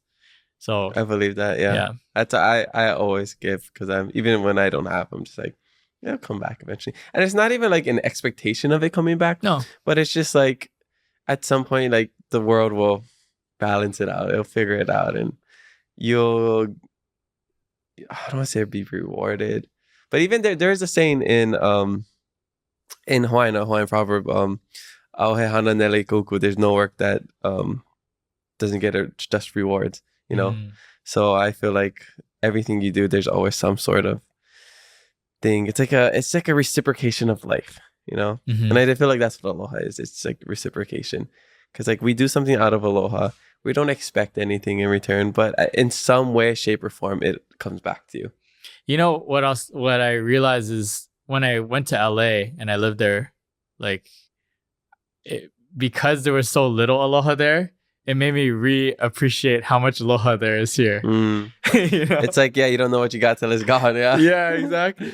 Because I remember I was in LA. I remember I was like driving down the freeway. I would put on my blinker, and the guy next to me would speed up so that I couldn't get in. It's like a sign, hey, hey, this guy wants to get in. Let me not let him in. I know, that's so weird. It's super weird. It's like we're in here. It's like, oh yeah, come in, whatever. In Hawaii, you put on your blinker. It's like, oh yeah, they slow down for you, and then you throw out the shock. Yeah. What is your favorite thing about Hawaii? What do you love most about home? I think, well, one is the food. Oh, for sure. I love the food. You know, grew up on poke and poi and, you know, all the good lao, kalo pig, all that kind of stuff. But I think more than anything, it's just the way that people are. You know, people care about each other here. And you, like I said, you don't realize that until you go off to another place and you realize they don't really care about you. But then you come back and you realize, like, when you just talk to the random auntie at the grocery store, and you know you talk story, and she's like, oh, how you been, or how, you know, she'll ask you questions about your life, and you're like, this is just like the random auntie, but like we love each other, you know. There's aloha there. And I think that just shows up even when I go off to other places and meet people in other areas. They're like, oh, you're so warm, you know, what is that? And I think really it's the kind of the energy of like the islands and like the people here that kind of we rub off on each other. So I really just hope that we can kind of maintain that energy, you know, and maintain that like culture, I guess. Because I remember when I went to LA, I felt a little jaded after that. And some part of me was kind of like starting to get into that vibe, you know? And I was like, man, I do not like, more than not liking the culture there of the superficiality, when I started to feel myself getting caught in that, that's when I was like, I need to come back home. Because home is where the genuine connection is, you know? Yeah. It's good that you were aware of that and you noticed that within yourself. Yeah. Because sometimes people are too far gone. Yeah. They lose themselves. Yeah. So now that you're focusing more on music, are you I don't know if you're taking a hiatus again, but are you just kind of bouncing back and forth? How do you plan to balance everything? Is it just because like yo-yo is solid, you know, you got your foundation, you built it, you're following whatever. So are you just kind of putting that off to the side so you can really like elevate your music career? Like what's the goal here, or the future plans? Yeah, I think music is definitely taking priority in my life, kind of just naturally as I enjoy it more and as I get more into it. And so, yeah, I think yo-yo is kind of taking a backseat, but it'll always be there. And I even told like some people in the yo-yo community, I'm going to sell them more yo-yos as a musician than I ever did playing yo-yo. So we'll see how that goes. Okay. Could you do like a yo-yo that's like shaped as a guitar? We Is could. that possible? Yo, I don't know. That sounds pretty complicated, but I'll you know, yeah, I'll figure it out. I guess just like then it wouldn't work because it has to be like circular. The round part is going to be hard to do. Yeah. Huh.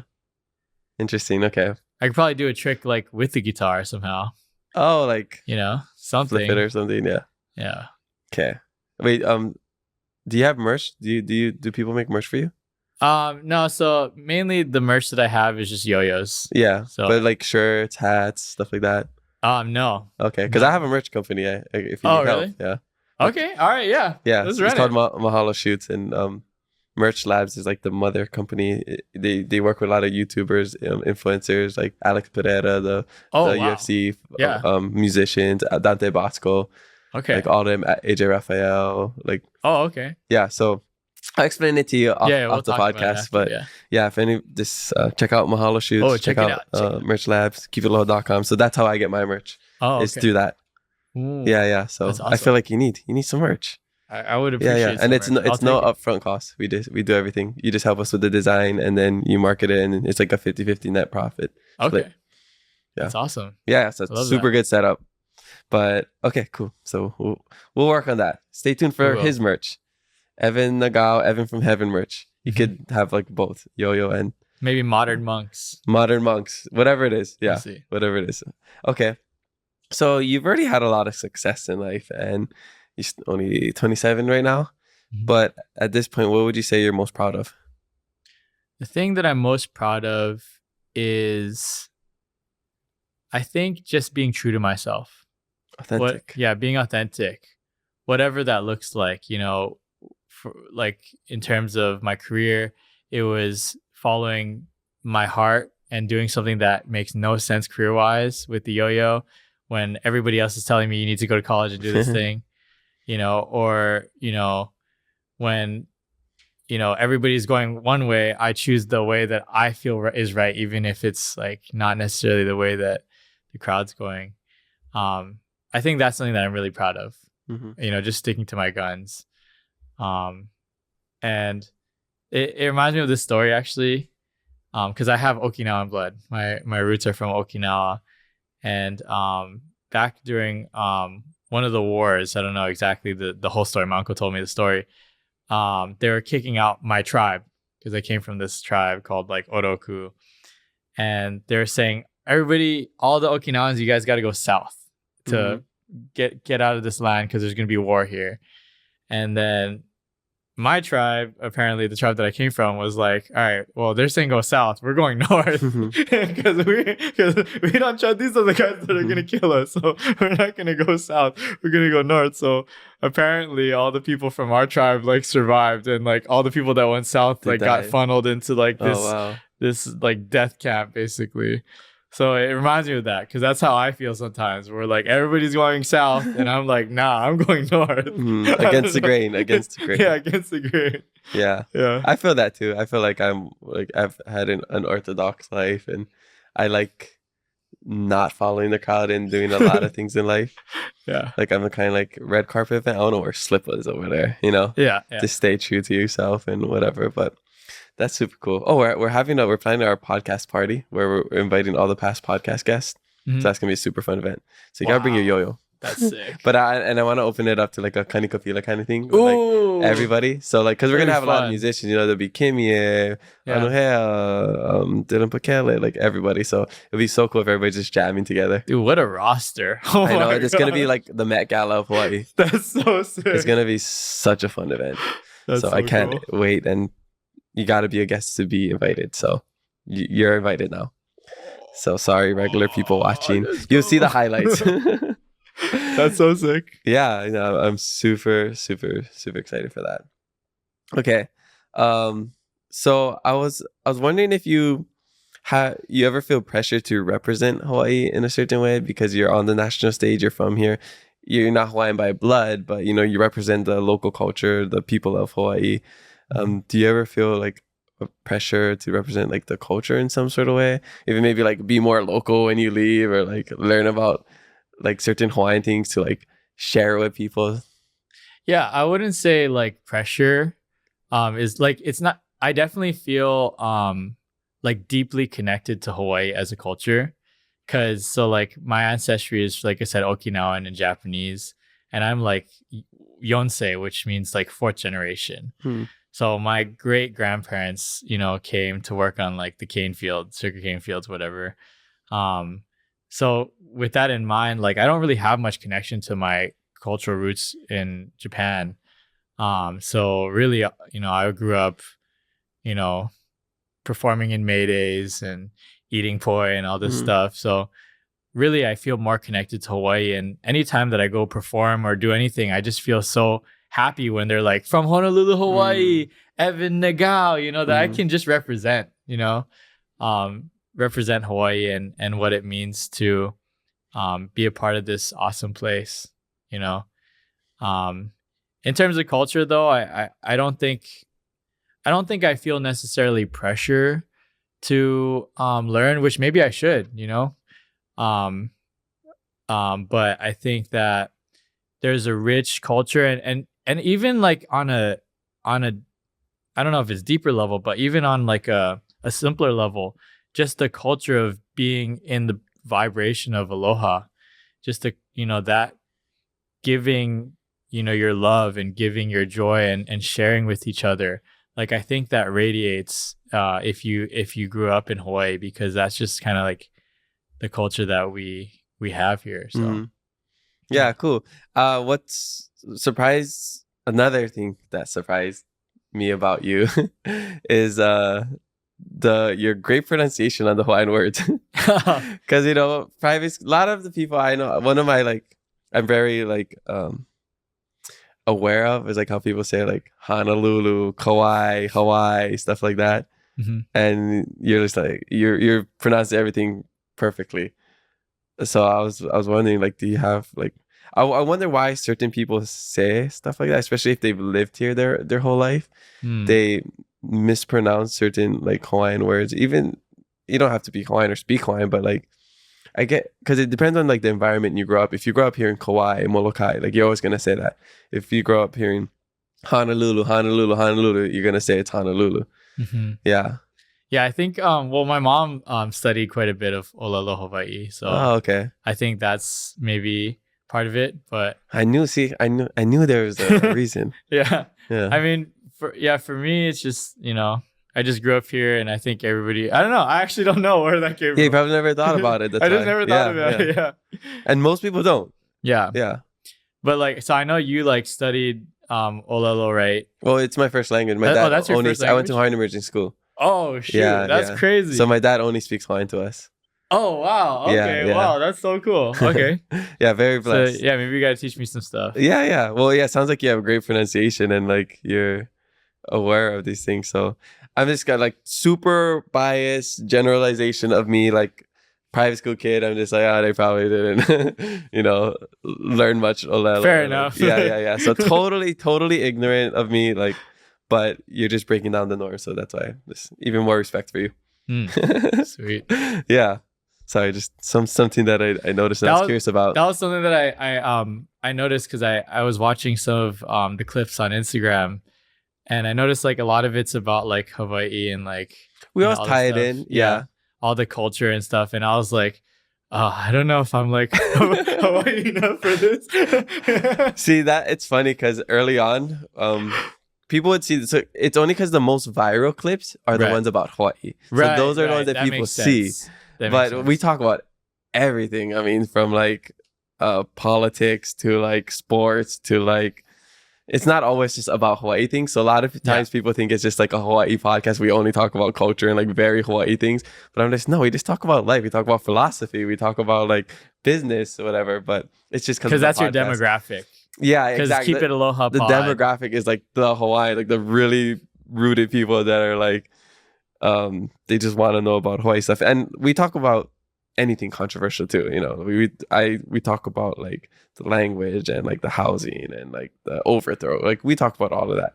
But yeah, people kind of have an idea of it. Like they make their own idea. Like, oh, this is a cultural podcast. And like, yeah, we do talk about culture, but it's really just like, I see it more as like Joe Rogan of Hawaii, where it's just like, we talk about anything with anybody. And but I've had guests before like come on and they were like nervous about like being asked like the Hawaii questions, like what does it mean to be Hawaiian and like stuff like that. So they've told me before like they were nervous about that, but it depends who the guest is. Like I'm not gonna ask you what it's like to be Hawaiian or like, what does being Hawaiian mean. mean to you or whatever. So like the general questions would be like aloha and whatever. So I try to focus it more on like aloha than like being Hawaiian, because I've also had so many conversations about like cultural identity and like ethnicity that it's just like now I'm just like I care more about just the human aspect of life instead of just like Absolutely. identity of Mhm. culture, like Hawaiian, Japanese, or whatever. Because like it's just like a cookie cutter kind of thing that you could place with like anything in life, and like any whether you're any indigenous culture. So yeah, I think I mean, we're all just humans yeah, having human experiences, human yeah, struggles. Like, I mean, the stories are different, but they're all kind of the same in a lot of it's all ways. repeated. Yeah. Yeah, history is always repeated. I wanted to ask you about yeah.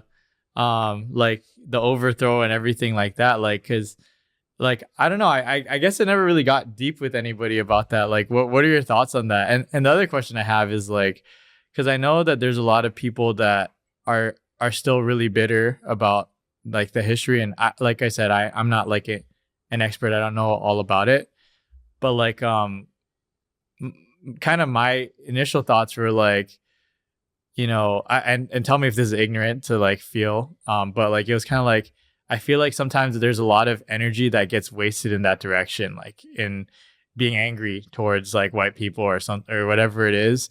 And like I think, and I might get a lot of hate for this. I just No, realized it's totally fine. I'll back you up on this. but I feel like if that energy can be spent to like to focus on being the most positive, effective version of yourself, like that could be more beneficial for your life. So I don't know. Like I don't know if I wanted to get your insight on this because I'm not Hawaiian. I don't know. Yeah. No, anything great about this stuff. Great question, and I agree with the last part what you said. So you don't have to take heat. I'll take all the heat if needed, and I've taken heat on this podcast too. I have a different perspective from life because like I've traveled and like yes, I have the culture, the language. I learned about all these things growing up, but I've also traveled and seen the rest of the world, and like I understand like history and how languages work, and like what's happened to us isn't unique to Hawaii. Like it's unique for our situation about like how we're still illegally occupied and this and that, and like our language was banned and whatever. But in a way, I see it as like our language was a dying language and we're able to revive it, and there's this Hawaiian Renaissance. But like we're lucky that it was a dying language because a lot of languages have completely died. They didn't even have a chance. Languages die every single day. And the fact that we were able to survive that and now we're thriving, I think that's a blessing in itself. Like everything sucks. Like we talked about this on the last episode, like generational trauma and like what happened. The history of Hawaii is a sad, dark history. And it's still going on. Like the repercussions are still, like people are still affected by that today. Whether that's with the land and like emotional, trauma, stuff like that. But I feel like we victimize ourselves too much. And a lot of the people complaining are the Hawaiians. Like we complain a lot about everything. Like, oh, like we don't have land because of this. I'm not educated because of this. I don't speak Olelo Hawaii because of this, because of this, because of the like people come to America with absolutely nothing. People in other places, they live in war zones. They don't have any food.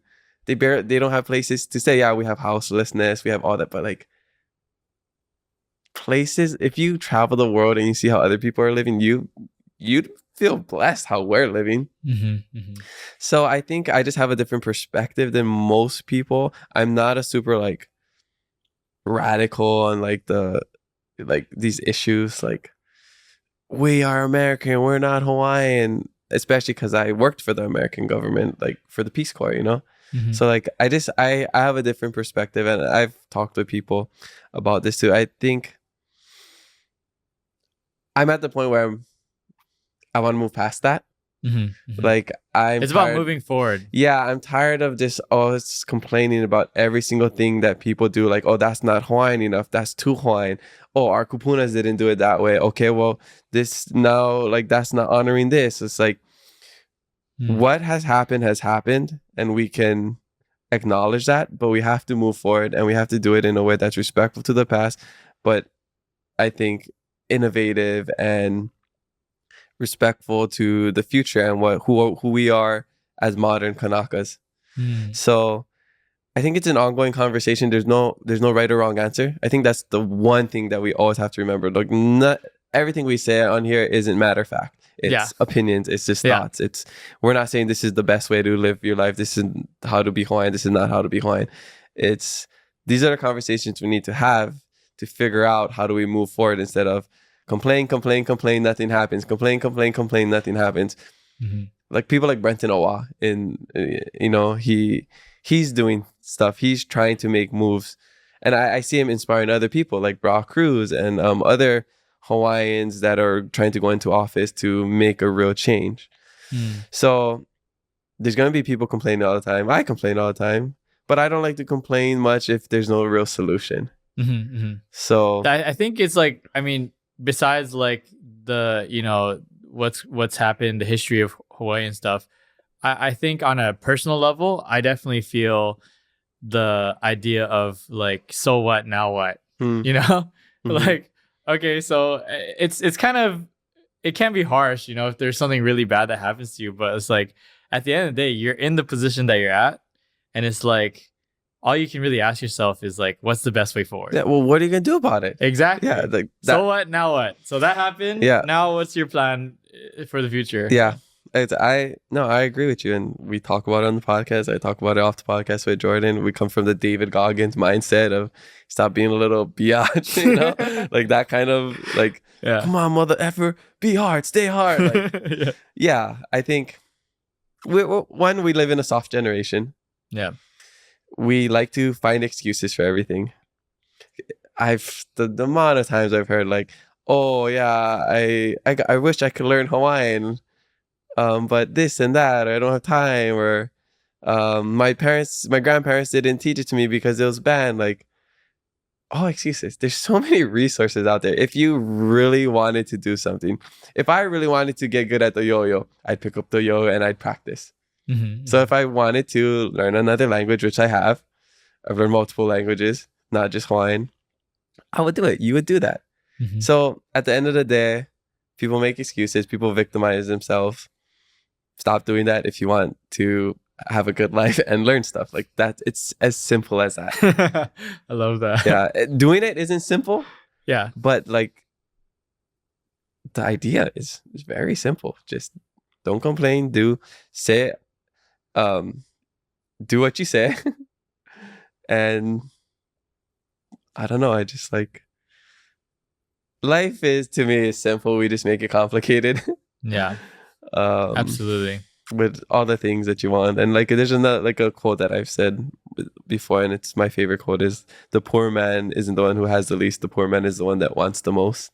So I think we're just nobody's content with what they have already.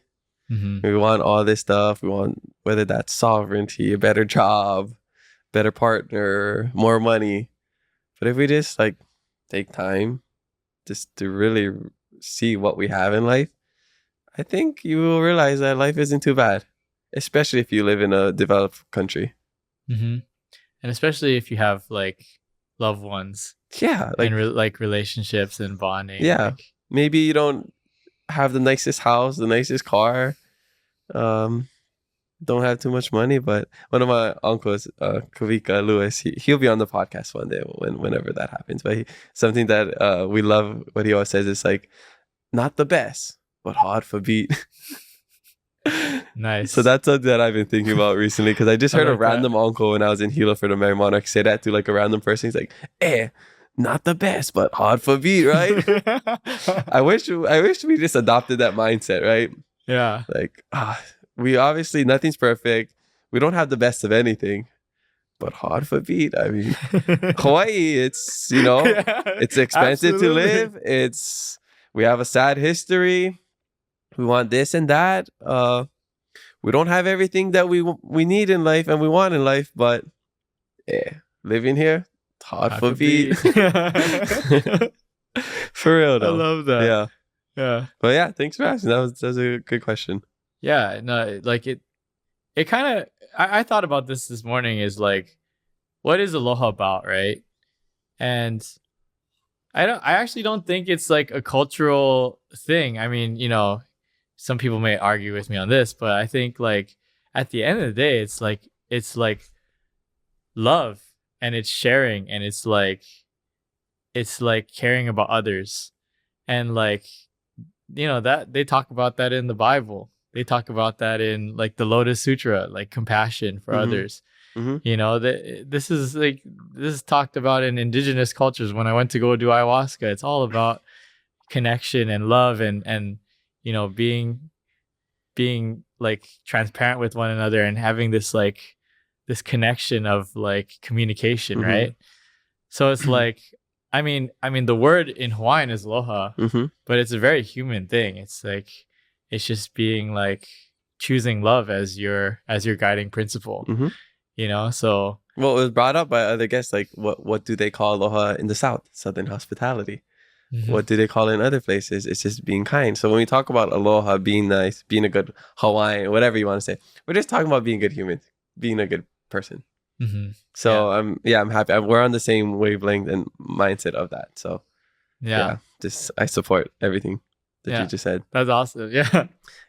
And it's funny that you bring this up, because usually these are the things that I talk about and like I bring up and give perspective. So it's cool that you already have that. You already noticed that. Maybe I took some of it subconsciously too, watching your clips. You know? Yeah, maybe. But that's like the thing that I wanna teach people, and hopefully that they learn or just think about it, is that Hawaii is a beautiful place, and we have this thing called aloha, and it's very special. The aloha we have here is very special. That's what we can say. It's unique to here. But aloha in Dude, itself, you can feel it right when you get off the plane. Like when you come back from a trip, and you can just feel where those sliding doors open. Yeah, you can smell it. You can smell the aloha. I think that's why it is. I believe, because we both traveled, and it is something special here in Hawaii that you can't necessarily. It's not tangible, but you feel it. Yeah, you can smell it. You can taste it. 1000%. Yeah. So. Yeah, we're living blessed lives. We are living our blessed lives. Yeah, I love living that. our blessed lives. Yeah. Nice. Okay, so coming to the end of the podcast, so I just got a few more questions. What is one thing that you wish people knew about you that they don't? Oh, dude, these are good questions. That's one of my favorite questions. Man, these are really good questions. Something that you think people misunderstand about you that maybe you'd like to share. Yeah, I think like I've been actually coming up to this recently, because I'm quite eccentric. And so like I like to do things in ways that are not normal, right? So one of the things, normal. One of the things is like my sleep schedule is like all like in a loop. Like like I'll constantly like be sleeping at different times. And what I've found for myself is that I make the best music and the best yo-yo tricks and the best like videos and creative stuff like at between 2 a.m. and like 6 a.m. You know, so I realized that it's effective for me. And I think there's a lot of like nuances to different people. Everybody's different, right? And sometimes like we take those as like shortcomings. But for me, I never saw it that way. Like, so for me, like my sleep schedule is all over the place. I never could get a grip on it. Like from when I was little, like even going to school and stuff, like my mom would wake me up and I'd have like 1 hour sleep because I just went to sleep at like 5 a.m. or something. And then I'd be sleeping during school sometimes, during class. And for a long time, I just like tried to get a grip on it. Like, dude, get your shit together. Like, you know, dude, why can't you just like go to sleep on time? And then at some point, I just accepted that about myself. And once I accepted that about myself, then it was like, oh, I realized that this time that, you know, I'm awake during the night, that most people are asleep, I can go into really deep work, no distractions, you know? And then something about the way that my brain chemistry is, it just makes me like I feel really creative during that time. So yeah, I think maybe the thing that people don't know about me that I'd like them to know is that like, and about themselves as well, is that like it's okay to be different. And if you can find a way to embrace that, then you can, you know, figure out the best way to live your life, because your life is not the life of other people. It's your life. It's your life. Exactly. Yes, that's something that I've really accepted in the last year, is that I'm just going to live the life that I want to live, no matter what people think, no matter what they tell me to do. Because I've, you know, had friends, family tell you, like, you should do this. Or, you know, even like the whole thing, like, get a job, go to college, get a job, start a family, have kids. Like, you know, I totally accepted in the last year, like, I'm just going to do whatever I want and whatever makes me happy. If I don't want to have kids, I don't have to have kids. If I don't want to get a 9-to-5 job, I don't have to do this. If I want to create this life, travel or whatever, or like love this person or that person, like whatever I want to do, I will do. Yeah. And I think it's to me, it was so, like, I felt so free once I've accepted that. Yeah. Like I was liberated. Dude, that's so cool, man. It's like I'm at such a great place in my life. That's so like, cool. I'm so happy. Yeah. Like there's great things in my life, great girlfriend, great family, great friends, people in my life. I have like the best job ever. I get to talk stories. Like I tell people, and I mean this 100%, I could die tomorrow and I'd be totally happy, like content. Like I'd lived a great life. Yeah. And it's great to be at that point. And it's important to note that like, if like anybody can find that. I won't say everybody will, because naturally, you know, there's going to be people that will just fall into the normal state of working 9 to 5, all this stuff. But it's like, if you're somebody that is like listening to you talk and like, oh man, Kavaka's living this awesome life, there's no way I could do that. Like you can. That's the thing that people need to realize. Like you absolutely can. You just got to get clear on what that looks like for you. And once you're clear, then and just work towards it, then you can eventually create that, you know? Yeah. And I think like you don't even have to know what it is yet, because I didn't know what I wanted to do. When I went to college, I didn't know what I wanted to do. It wasn't until after I went to the Peace Corps and figured that out, started to pay off my student loans. And like, I would say even up until like doing the podcast, I wasn't sure like what my career would be. You know, I always knew it was based on helping people and community. So once I figured that out, I was like, oh yeah, this is it. Like when you had like the yo-yo, like this is it. This is what it's gonna be. I'm not gonna go to school. Like I'm just gonna go 100% into this. Totally it's your possible. Ikigai. It's your Ikigai. Nice, good way to bring that back. But it's totally possible. You create like, for example, I'm just a hilo. I came from this normal family. Like nobody told me to do what I'm doing. Nobody told us to do what we're doing and going to all these routes. We just created it somehow. I don't know what it is. You know, do you have musicians in your family? I had like my grandpa and stuff play guitar a little bit. Okay, yeah. So you have a little influence. Like for like what I'm doing is like totally different, right? None of my family does what I do. It wasn't like a thing on the radar growing up. Like somehow I just fell into this and I'm just embracing it. But I think it just stems from trying to capitalize on the opportunities that present itself and doing the next most exciting thing, because that always led to something bigger. Dude, I love that you're saying that right now, because anytime I just follow my excitement, the best things happen. Like, so one of the things that I've been doing recently is dating. Nice. I've been out of the dating game for a long time. Yeah. And I've been going out and talking to women, you know, at the bar or whatever. And it was quite a struggle, like in the beginning. Like you should have just brought out your yo-yo and just start. I know. Don't even say a word, just like.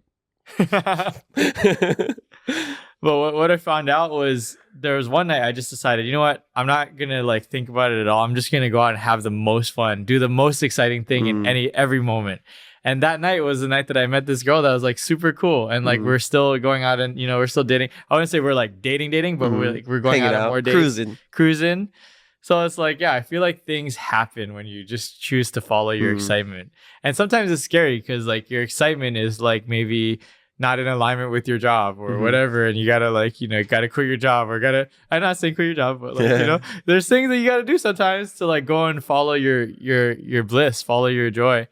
And but it's like, I think it's really, once you have faith in that, once you've seen it work a few times, like you create the results from that, then it's like, okay, this is the way to go. Nice. Yeah. All about having faith. My girlfriend's name is Faith. So Oh. now I've always had faith, but now I have faith.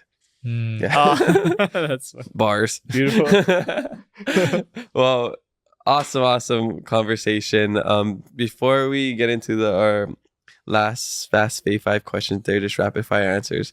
I gotta know, what is your life hack? My life hack. Okay, so I thought about this because you asked me before, so I had some time to prepare.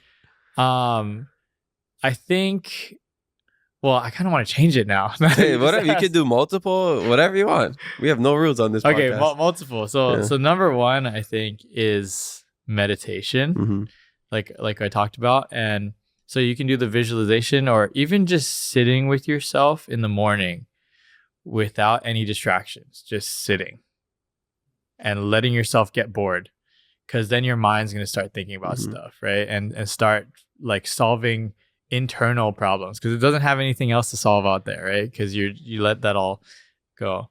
Just sitting with yourself in the morning and not doing anything. Just, you don't even have to like meditate. You just sit there and just let your mind think about what it needs to think about.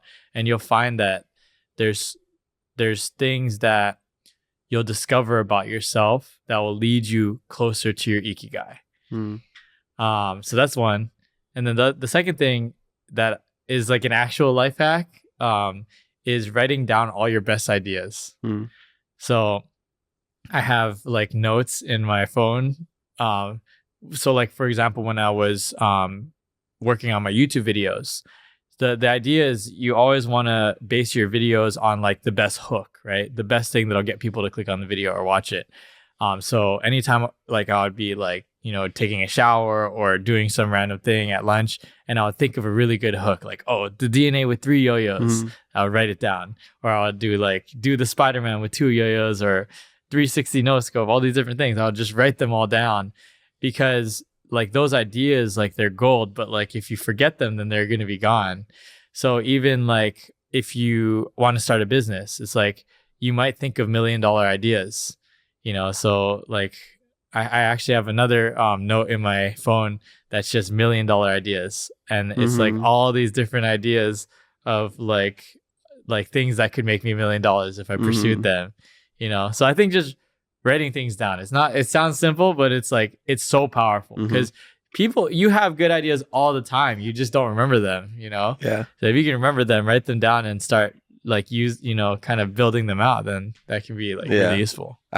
I agree. I think that's really good. I have so many notes in mine, but yeah, when it's like something really huge like that, it's where you have so much excitement, you just have to find a pen or paper, you have to find your phone, just write it down, no matter what time it is of the night. Like I've had stuff like that. I've had 2 specific times where I had to write it down, plan it all out. I couldn't sleep. Was when I was finishing the Peace Corps and I thought of the idea for the race to 50K. I did this thing where I paid off $50,000 student loans in 1 year just by doing a bunch of odd jobs. Oh wow! So that was like the biggest thing. Then I tweeted about it. Hey, I'm gonna pay off $50,000 in 1 year, and then look back at this and high five myself. Did it in 11 months, but like I wrote it all down, planned it all out. And then the second one was, I'm gonna have the biggest podcast in Hawaii, and I wrote it down, tweeted it, and then boom. Yeah, that's the other thing. Yeah, that's so big. Speaking it to existence. You know that 99, I forget I think it's like 99% of people don't ever write their goals down. So once you write your goals down, like literally just put it on a piece of paper. I'm gonna have the biggest podcast, or I'm gonna perform at the Waikiki Shell. Like you're in the 1% of people. Like literally, you're in the 1% of people. So that's like reassuring. Like literally, if you're listening to this podcast right now, if you have an idea of a goal, literally write it down. That'll put you in the 1%. Yeah. We're living proof that it's possible. Yeah. So awesome. Great life hacks. Yeah. I love that. Okay. So here we are. Our last fast 5 questions. Rapid fire answers. Okay. Favorite way to recharge? Ooh. I would say sleep. Even though it's all over the place. Yeah. Okay. Favorite movie? Oh, I really like Avengers Endgame. Oh, nice. Classic. Yeah. It's a good one.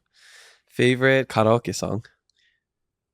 Mr. Brightside by the Oh, Killers. Nice. Remember seeing that on TV all the time. Yeah. Favorite local food? I think just classic poke and rice. Where's the best Pokeball? So recently, this place called Hanapa'a started getting really good Oh, wait, where's that? That sounds in Coco Marina Oh, yeah, yeah. because they're yeah, right yeah, next yeah. to where I live. Yeah, yeah. They weren't that good at first, Okay. but now they're really good. Oh, okay. And they have this thing called ahi fever Okay. that has like 3 kinds of ahi. They have like seared ahi, poke, and like a cooked patty. I feel like I'm sponsored by them. I feel Yeah, like yeah. pay They me. should, right? Dude, that thing is. I know I met it's the so good. owner. I went there early Oh, on okay. when they opened because my friend knew the owner, so he told me to check it out. Mm. Hanapa, yeah. I usually go to Coconuts. over there. Coconuts. Oh yeah. I used to yeah. work at the theaters, Coco Marina theaters. Oh okay. Yeah, so I was there for a couple of years. Mm-mm. Yeah, because I moved to Kaiser my senior year of high school in 2011, so I'm a Oh. Kaiser grad. Oh okay. I didn't know. Yeah, Okay. yeah. Cool. Awesome. So I used to live right by the skate park. Mhm, mhm. Yeah. Okay, cool. And then last one, favorite travel destination. I'm gonna go with Tokyo, Nice. Japan. Awesome. Yeah, it's so fun. Japan's great. Okay. All right. Well, that's all we have for you today. I just want to say mahalo for coming on and talking stories. It's super inspiring and insightful. And I learned so much just from talking with you. You're even more multifaceted than I thought you were. Likewise, dude. Like, yeah, this is so fun. Yeah, I appreciate it. Well, you're going to have a long, long career in whatever you do. I'm going to be supporting you along the way. We're going to talk about our merch. But before we end the podcast, is there anything you want to share with the audience? If not, tell us where we can find you. Yeah. Don't really have anything to share. Evan Nagao on all platforms: YouTube, Instagram, TikTok. Yeah, everywhere. Yeah. And then what about the Waikiki Shell stuff? Remind us where we Shell. can get that. Waikiki Shell, June 15th. We're going to be performing. It's a benefit concert for a charity. So yeah, make sure you guys check it out. WaikikiAmp.com is where you can get Check it out. tickets. Yeah. If I'm on island, I'll be there. So I hope to see you guys there. But mahalo, Evan, for joining us on the Keep It Aloha podcast. Spread love, be kind to one another, and mahalo for listening to us today. We have new episodes every Thursday, so make sure you follow us and leave a review. I'm your host, Kamaka. And remember to always keep it aloha. Cheers. Right on. Awesome. Yeah, super fun. That was super